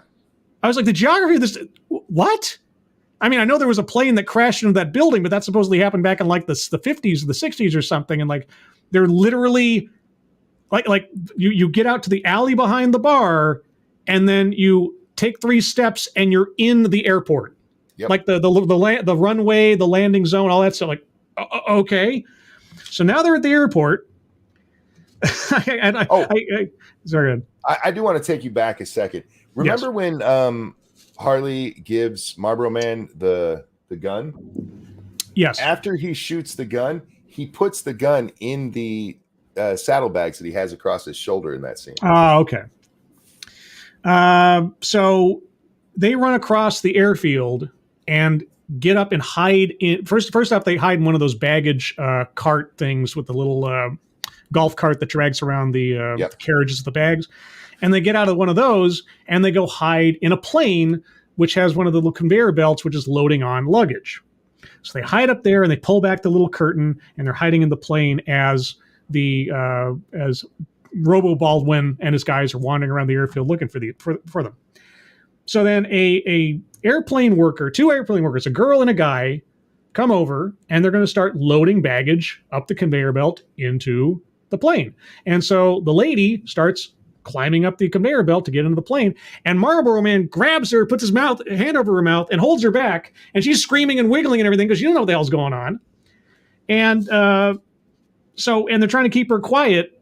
And then Robo Baldwin walks up to the other airplane worker, and the guy's like, "Hey, this is a restricted area. You're not supposed to be here." And Robo Baldwin just shoots him and kills him. My favorite part about that scene is that he should have been able to see Baldwin's gun, and he's still like, "This is restricted." Yeah, they're not supposed to be here. So he kills that guy. Suddenly, the lady who they're holding, Marlboro's, holding hostage almost to a point. She suddenly realizes the danger. She quiets down, and then Harley Davidson, the Marlboro Man, or I think maybe it's Harley. He goes out, grabs the body of the dead airplane worker, pulls him up the conveyor belt into the underside of the plane, and then we cut to them being in Vegas. Like, what? Hang on. Baldwin walks away, so he pulls the guy up there, and then somebody else comes and closes up the plane, letting us know it's getting ready to take off. You had to know they were going somewhere at this point. Yeah, they end up in Vegas. so all the events that occur off screen between him closing up the plane and the next cut, because we suddenly cut to a montage of Las Vegas. Yeah, like, okay, they get off this plane, and even with her understanding what happened, one of the first things she's going to do is go tell people there's a dead guy on the plane. Yeah, and these two guys, a cowboy and a biker, it throws. I mean, even the worst movie logic, I could extend it just out the fucking window. Anyway, so now they're walking the streets of Vegas, and we find out that Marlboro Man grew up here, a fact that Harley Davidson did not know, because he's like, "I hate this town." Like, why? It's like, "I grew up here." Oh. So let me get back to my notes here. I guess they flew to Vegas, and then so now the entire motivation for this movie is gone, right? The bar is irrelevant. Everybody's dead. Now they're in Vegas. They have the money. What is the only motivation now? It's revenge, right? Okay, so they get a hotel room in, I don't know if they ever say what hotel it is, but it's a Vegas hotel, and they're actually in Vegas. They filmed this in Vegas. You can see the landmarks and the out the windows and everything. And Harley Davidson gets them a room like way up at the top of the building. And Marlboro Man's like, "This is a bad place if you need to make a getaway." And he's like, "Well, there was a convention in town. It's all I could find." And I'm like, if there's a convention in town, the top rooms would already be taken. No, but see, that is the excellent excuse for putting somebody on a top floor in I Vegas. know, but it doesn't make any sense because if it's a convention in town, all the big boys would be taking the rooms at the top of the building, the penthouses and things. It might have just been all poor companies. Okay. Thank you, Lucky. Anyway, so they're at the top of the building, conveniently enough. We needed this for movie logic here in a couple of minutes. That's why. I know. So Marlboro Man, after surviving... So one of the things that happens here is that, Harley Davidson is very flippant about the deaths of all of their friends, and Marlboro Man is the sentimental one. Yeah. Which makes no sense with the way we've seen them so far. Wait, which makes no sense with their relationship, how we saw them interact with one another. It was Harley's idea to rob the bank to save the bar, and now he's just kind of like, eh. Again, these character attitudes and what their focuses are shift scene to scene with no it's very frustrating when you want I want the actors themselves and their presence make you want to like these characters or at least appreciate them, but the writing does not allow you to have any consistency, so it's very difficult. It almost seemed like they were just using them interchangeably instead of each one having their own personality. Yeah, it's like the lines on the script, just kind of whoever wants to say it in a way. But here's a piece of trivia which I didn't mention earlier. So apparently there was such a friction between Mickey Rourke and the director, like they didn't get along at all, that some scenes were directed by Don Johnson, so the guy wasn't around. Wow. Yeah, that was a little piece of thing. And this actually created a friendship between Mickey Rourke and Don Johnson, which is still good today. But in an interview, I read this. Mickey Rourke said he only did this movie for the money. And he felt at the end of it like such a sellout as a result that this was part of the fuel that led to his depression and sense of worthlessness that sort of permeated himself. And you can see as his career went on in the 90s and into the 2000s, up until maybe like The Wrestler or something. But yeah, that's apparently this movie was like a turning point for Mickey Rourke, and not in a good way. So anyway, Marlboro Man calls Virginia Slim to sort of like, I don't know, apologize, something. He feels bad. He misses her. Now after all his friends are dead, he's like, feeling really sad. And she has to get out of bed with the guy that was there. And this is another one of those points where it was a really pointless way to just show us that the bad guys have shown up. Yes, because Marlboro Man had to go down to the lobby to make the phone call. Right, because you can't do that from a hotel room, guys. No. And it's another one where it's kind of cryptic because she's like, just tell me what you did. And it's almost setting up like she could be a snitch is why they're there, but then they immediately show up. So it's like, this was pointless. Yeah. The only reason he's down there is so that he can see the bad guys are coming. So, yep. And of course, our syndicate guys walk in, again, full-length leather trench coats, because no one at a casino is going to think, that looks a little off base. Anyway, so Marlboro Man rushes back up to the room to let Harley know that they're there. He couldn't call up to the room. No. He rushes up back to the room, and they're like, uh-oh, and they decide to run to the roof. I want to point to my first thought on this, because you see the guys go over to the hotel desk. So apparently they just give out where people are staying. Exactly. My first thought would have been run down at least one floor and get off on that floor.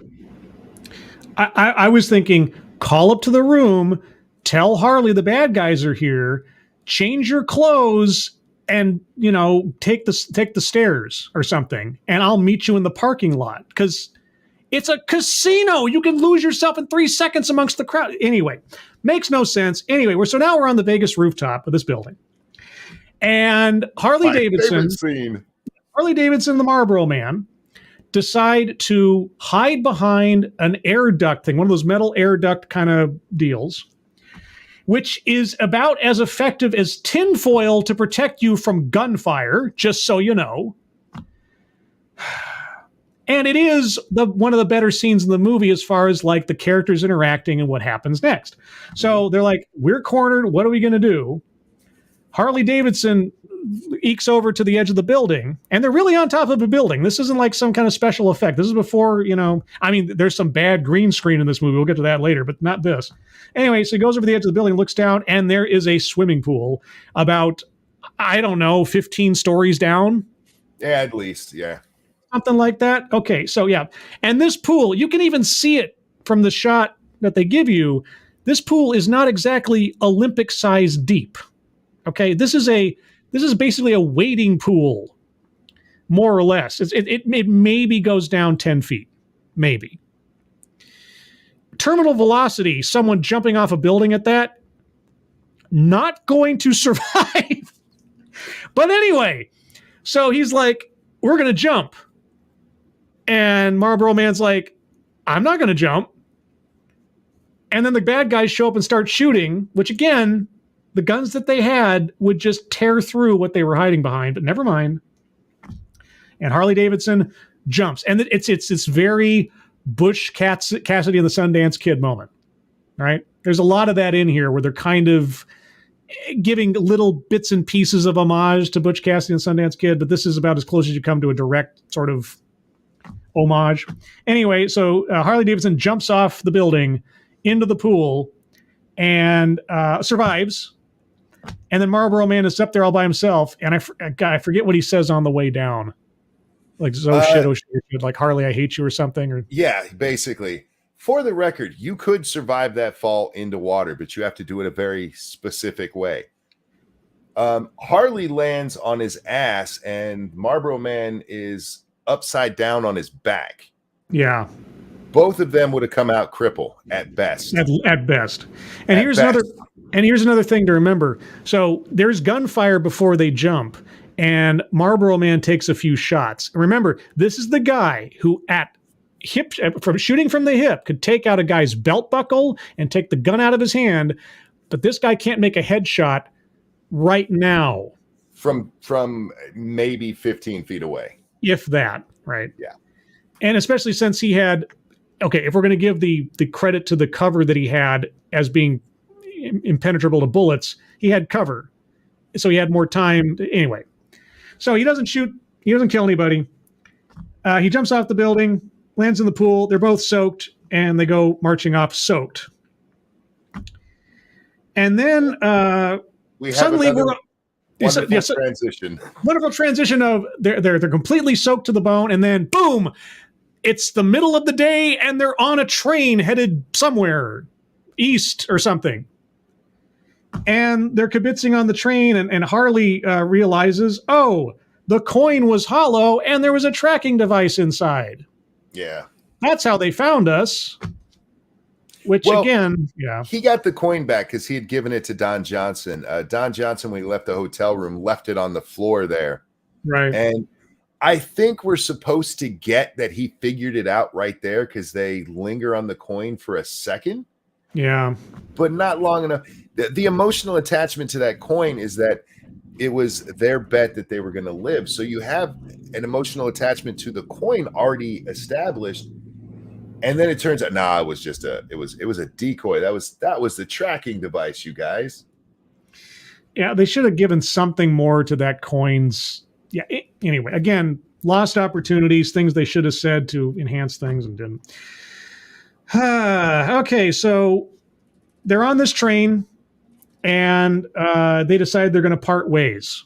Marlboro Man is going to go back because he has, a debt to pay, his scores to settle, and Harley's just going to keep on going. And again, this leans back into the idea I had where Marlboro Man represents sort of the stoic, grounded sense of American, salt of the earth kind of thing, and Harley is that sense of freedom, sense of movement.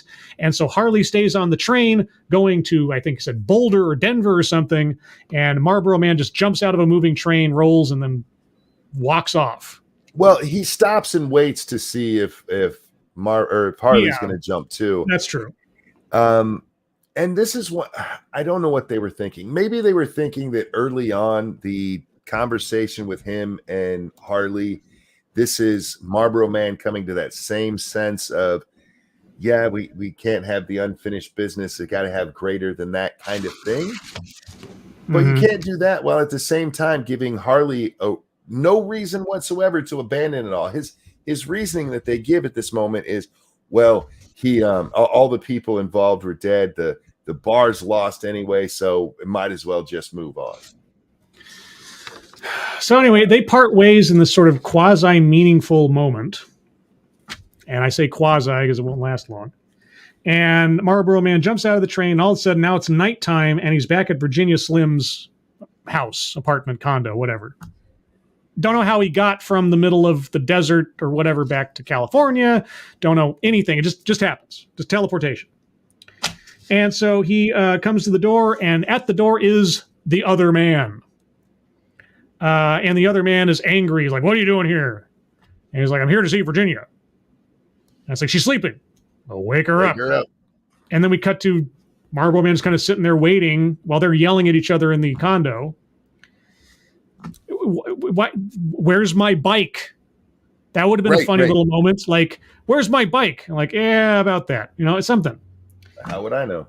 Don't even know. We don't. I don't even know what happened to the bike at this point. Just kind of disappeared.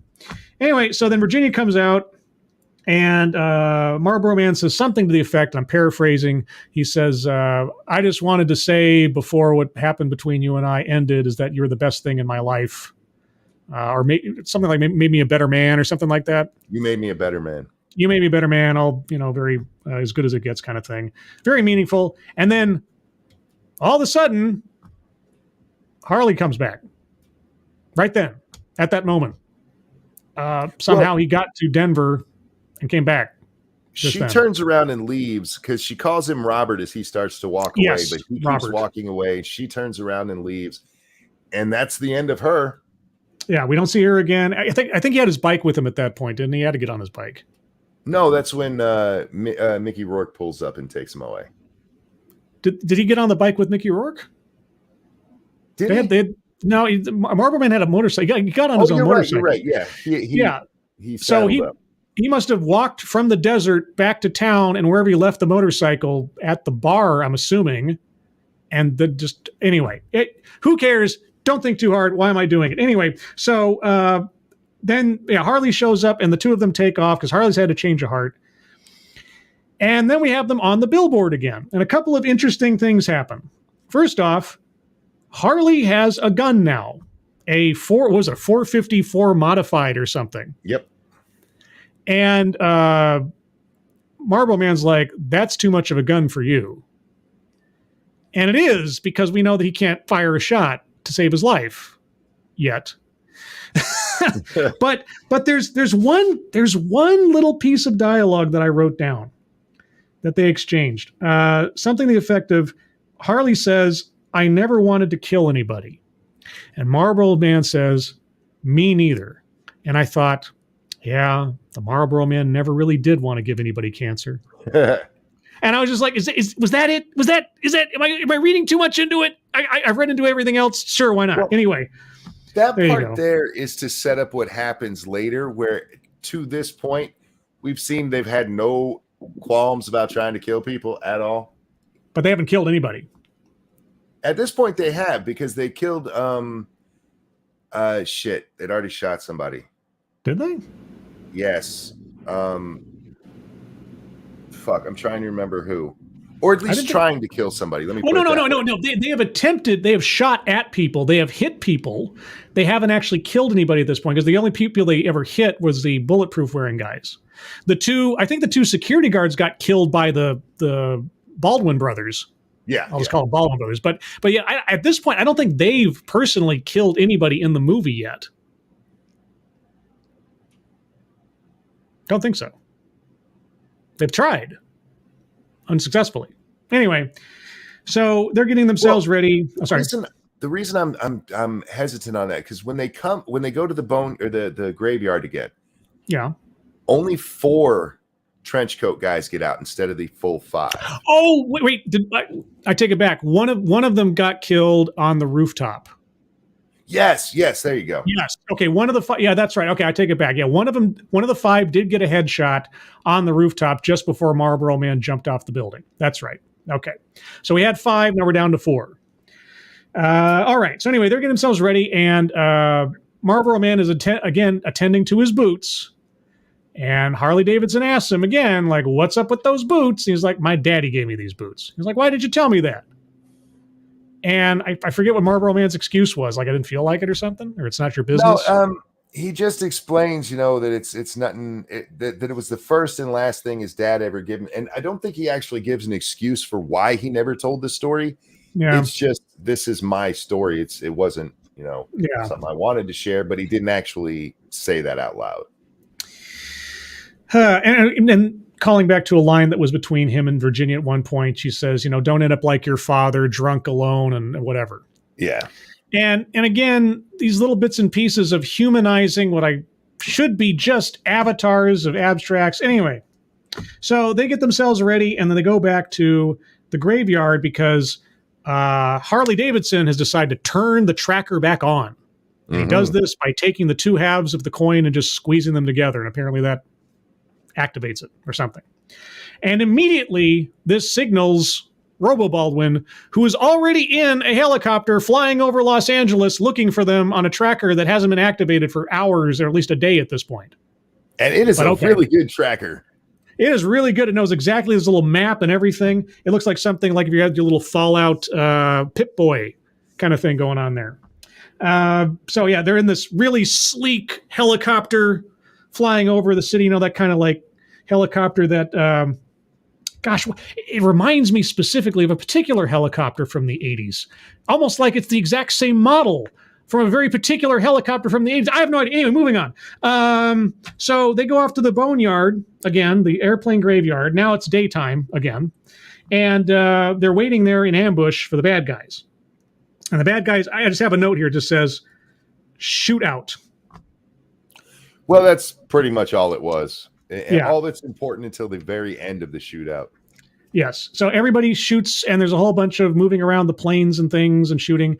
And the remaining 4 Robo Baldwins get picked off until only there's last Super Baldwin. And Super Baldwin eventually gets a hold of Marlboro Man. And there's a joke in there that with every bullet that Harley Davidson fires from that gun, he's spending $2.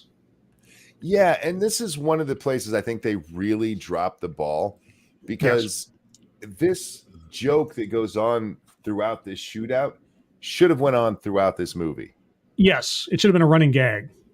Yeah. I mean, like, well, as soon as he handed the Desert Eagle to Marlboro Man at the bar at the beginning of the movie, he should have said something like, well, that's 2 bits a shot, or something like that, right?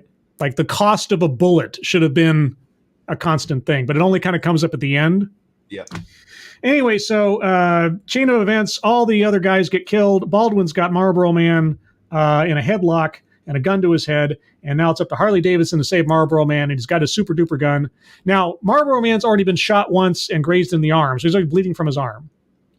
And Marlboro Man is there, he's got the gun to his head, and Baldwin's like threatening Harley Davidson. Harley Davidson shoots Marlboro Man in the shoulder. Which is one of the best moments of the movie. I'm glad that part happened. It's hilarious. I mean, again, it makes our characters not superheroes, except when they are. Anyway, so he shoots him in the... Now, I don't know anything about guns to the point where I could say, but I have a feeling that a pistol that powerful would probably not just do the damage necessary to leave you able to use that arm after you get a shot right through the shoulder. I'm guessing.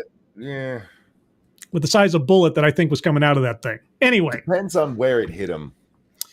Anyway, so he shoots him, and then he shoots Marlboro Man, and then he takes another shot, and he kills Baldwin. Oh, wait, no, it was... he throws the gun to Marlboro Man, doesn't he? He takes the shot. He hits Baldwin. Or does he shoot the gun out of his... I forget how it worked. No, Marlboro Man pushes him away and knocks the gun out or something like that, and then grabs the gun. I don't remember if Mickey Rourke threw the gun to him or not, but Marlboro Man's the one who actually kills him. Yeah, and then they just shoot him like 17 times, and Baldwin falls. And then in shots later, briefly later, where we see Baldwin's body lying there, you still see him breathing. It's fine. Then he was bleeding out. It's okay. Okay, it's fine. That was just like death knell, his death throes. So now all the soldier bad guys are dead. They still have the money. And how did the Robo Baldwins get there? Well, by the helicopter. And so these our 2 heroes go over to the helicopter, get in the helicopter, and pay the pilot to work for them now and fly them back to the bank building. So we're flying the helicopter back to the bank building. And before that happens, we have Tom Sizemore again, our supervillain, with Tia Carrera, his femme fatale behind him, talking in Japanese to a TV screen with a board of directors of Japanese men somewhere. And so again, I'm thinking, okay, is this another comment on what's going on in America? Sort of like the movie Gung Ho. Is this what's happening here? Like, Japanese taking over American industry? I'm positive it is if you're talking about the early 90s like that. Yes. The problem, though, is this scene, until they actually get there, takes way too long. Mm-hmm. Yeah, it's really out of place, too. It would have made sense if they came in and announced the drug running that Tom Sizemore is a part of to the Japanese board, who would have no reason to be able to understand them. Yeah. But, something that jeopardized his career. But instead, it is literally just background noise until the good guys show up. Yeah, and I have no idea what Tom Sizemore was saying to these guys. Maybe it was relevant to the plot. So we don't know. He's just speaking Japanese. And the other question I had was, I wonder how Tom Sizemore's Japanese is. Is it any good? Right. So anyway, so he's talking to the Japanese board guys, and then he sees on another monitor that the helicopter's landing. And who gets off the helicopter? Well, Harley Davidson, the Marlboro Man. And so then we cut to them walking in, and they have this standoff where it's like Marlboro Man is going to kill the guy, but the guy is unarmed. It's like, I can't shoot an unarmed man. And supervillain guy is just like, what are you going to do? You kill all my guys, take the drugs, you got the money. What now? And there's this weird sort of thing. I'm thinking to myself, yeah, what now? What are you going to do? What is the end game here? So Marlboro Man can't do it. Harley keeps egging him on to do it. And then all of a sudden, Airwolf. Wait. You missed a couple of things. Did I? Yes. So Harley Davidson takes his gun and throws it to Tom Sizemore, and there. Now he's armed. Oh, right. Yeah. And then two henchmen from the bank, the guys we saw, I'm pretty sure they're the same ones we saw very early. Right. They come in. Yeah. They come up with shotguns, and now our heroes are in trouble. Yes. And then Airwolf. And when I say Airwolf, I mean it is the same model helicopter. It is black.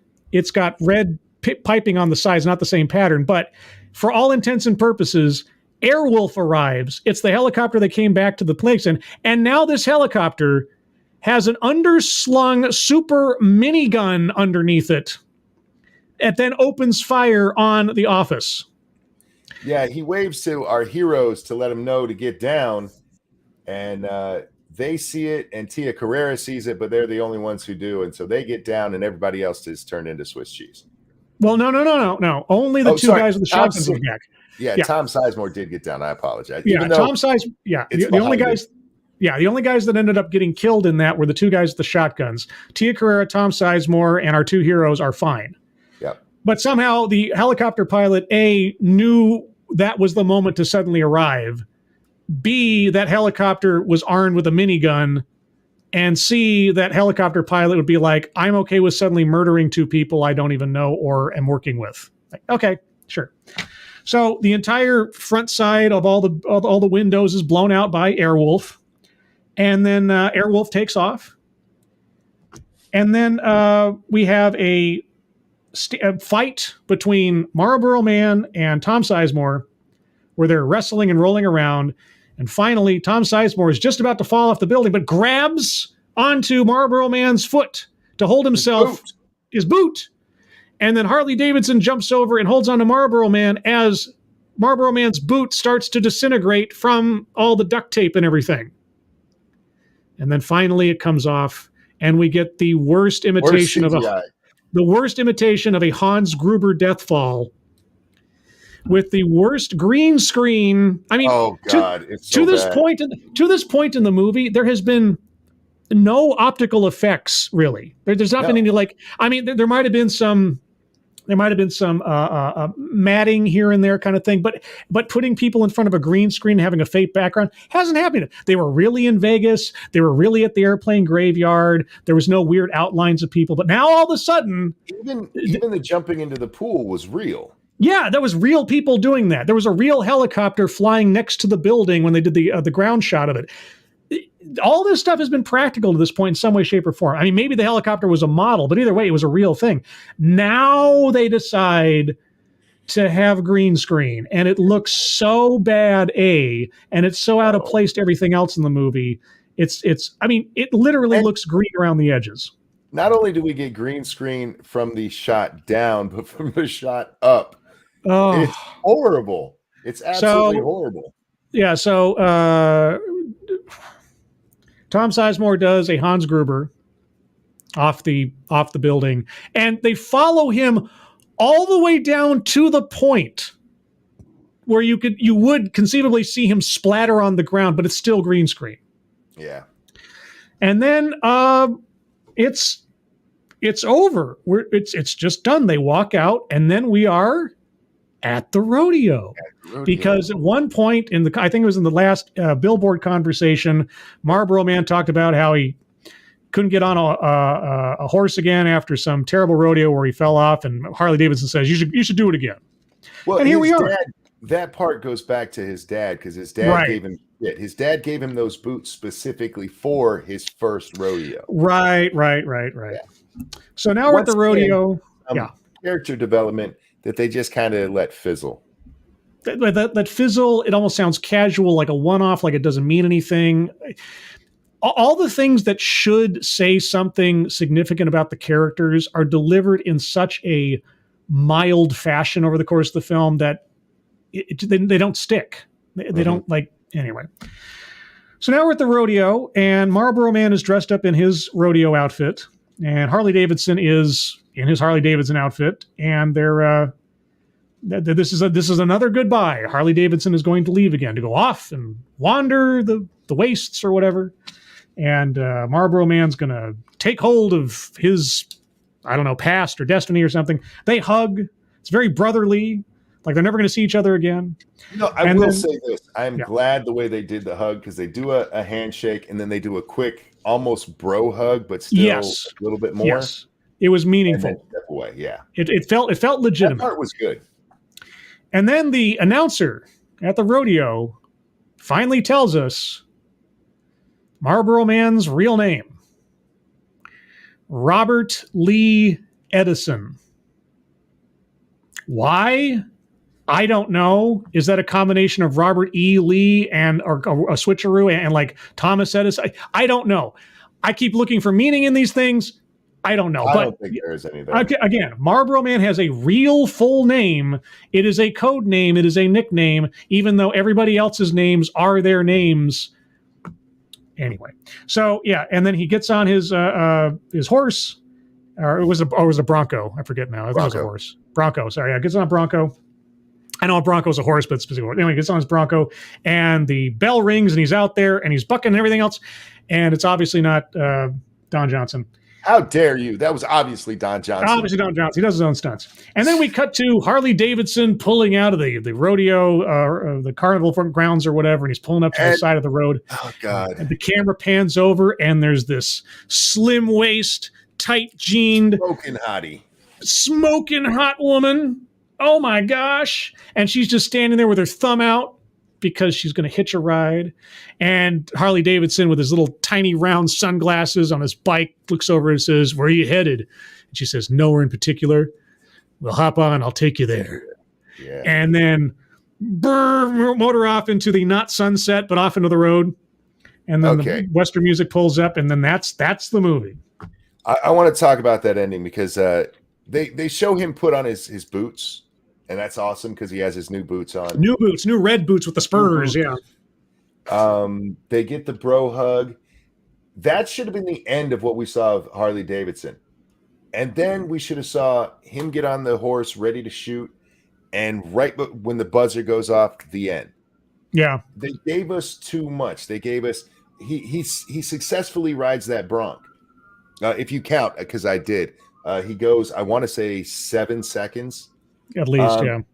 And then Harley, there's no reason for this hoe to be around right now. Or hitchhiking looking like that, unless you want to get like a serial killer to crap you. There was none of that was necessary at the end of it. Now, I do want to say once again, I still really like this movie. There's a lot of problems with it because it's an 80s action flick. Yeah, well, again, the biggest problem was it couldn't decide what theme it wanted to go with. And it couldn't decide what the setting of this world is. Yep. It's still a fun movie, though. If you've never seen it, I do recommend it. Yeah. And I think a much better movie could have been made with just a few changes in dialogue and some references. Take away the real name. Lean into these people being anthropomorphized representations of American iconography, and lean into that notion, because there was so much symbolism in the airplane graveyard where you see like the history of aerospace gradually wasting away in the desert. You see all the buildings they're all straight edge next to this kooky bar with a half an airplane crash through it. You got the guys in all the conformed outfits and the slick back hair, the bank versus the old mom and pop or old man bar. There's so much here that could be just symbolism. And if you just made that the focus and left all the real world or trying to ground stuff out of the way, it would have been so much better. But it is what it is, and what it is a movie you should have watched. So, without extending things any further than we have to, like some of the scenes were in that film. Yes. Before we end, I do want to say this. It does remind me very much of something like Tango and Cash, like Last Boy Scout, where there's potential there. They had chemistry. They had a lot of chemistry, those two. If they had actually focused more in on their relationship and given more set pieces to them, either reconciling whatever brought them apart, making that more clear, and then showing them coming back together again, I think it would have been a much better part of it too. Yeah, and it's not that it's a bad movie. To me, it really does seem like somebody's first outing, and it wasn't bad, but you will notice that there's some incongruity with the character development where they seem to just switch places because it's what the scene requires rather than what the character would have done. Yeah. But it's still worth watching, just like I would say about Tango and Cash and The Last Boy Scout. Yeah, if you like Mickey Rourke, if you like Don Johnson, or you're curious about what power they possess as individuals to carry roles that otherwise would be bland and unconvincing to anybody else, this is a good show. This is a good start for you there. Not necessarily their best pieces or anything, but I totally buy Don Johnson as a cowboy. Mickey Rourke looks like the kind of guy who'd be a biker like that, maybe a bit too slick, but either way. Oh, well, there you go, guys. Harley Davidson and the Marlboro Man, if you have an opportunity to take a look at it. Best of luck finding a place to watch it right now streaming. I think it's only on like Cinemax or something right now. Amazon has it if you're willing to pay for it. You can rent it or buy it. Yeah. Shout Factory released a DVD and Blu-ray combo a few years back, so it's out there somewhere if you want to see it. Hopefully, don't pay too much if you don't have to. Just say it. But otherwise, Monkey. I don't know when we're going to do another one of these. Do you have any ideas for what we might watch next, since it'll be your turn? I don't. I have some thoughts, but I'll have to get back to you on it. Okay. Well, so everybody, keep an eye on my channel, on Monkey's channel, on my Twitter, on Monkey's Twitter, all of which you can find in the description below. Let us know what you thought about Harley Davidson, the Marlboro Man, or your memories thereof if you haven't watched in a while, in the comments below. And with that, everybody, thank you so much for joining us. Appreciate you being here. Moderators, thank you for keeping an eye on things, even though everyone here is so well behaved. You have very, very little to do. Everybody who donated, thank you so much for your generosity. Really do appreciate it. Hope you all have a good rest of your Saturday. Just a reminder for my viewers, there will not be a Sunday stream tomorrow. This was the weekend stream. I'll be hanging out with Sister Scribe and getting some other things done. So I'll look forward to seeing you guys next time, Thursday at 6 p.m. Pacific, 9 p.m. Eastern, for another episode of TED Excellence, where I'll take a look at another off-brand TED Talk for fun and education. Everyone, have a good rest of your weekend. Bye-bye. Bye, guys.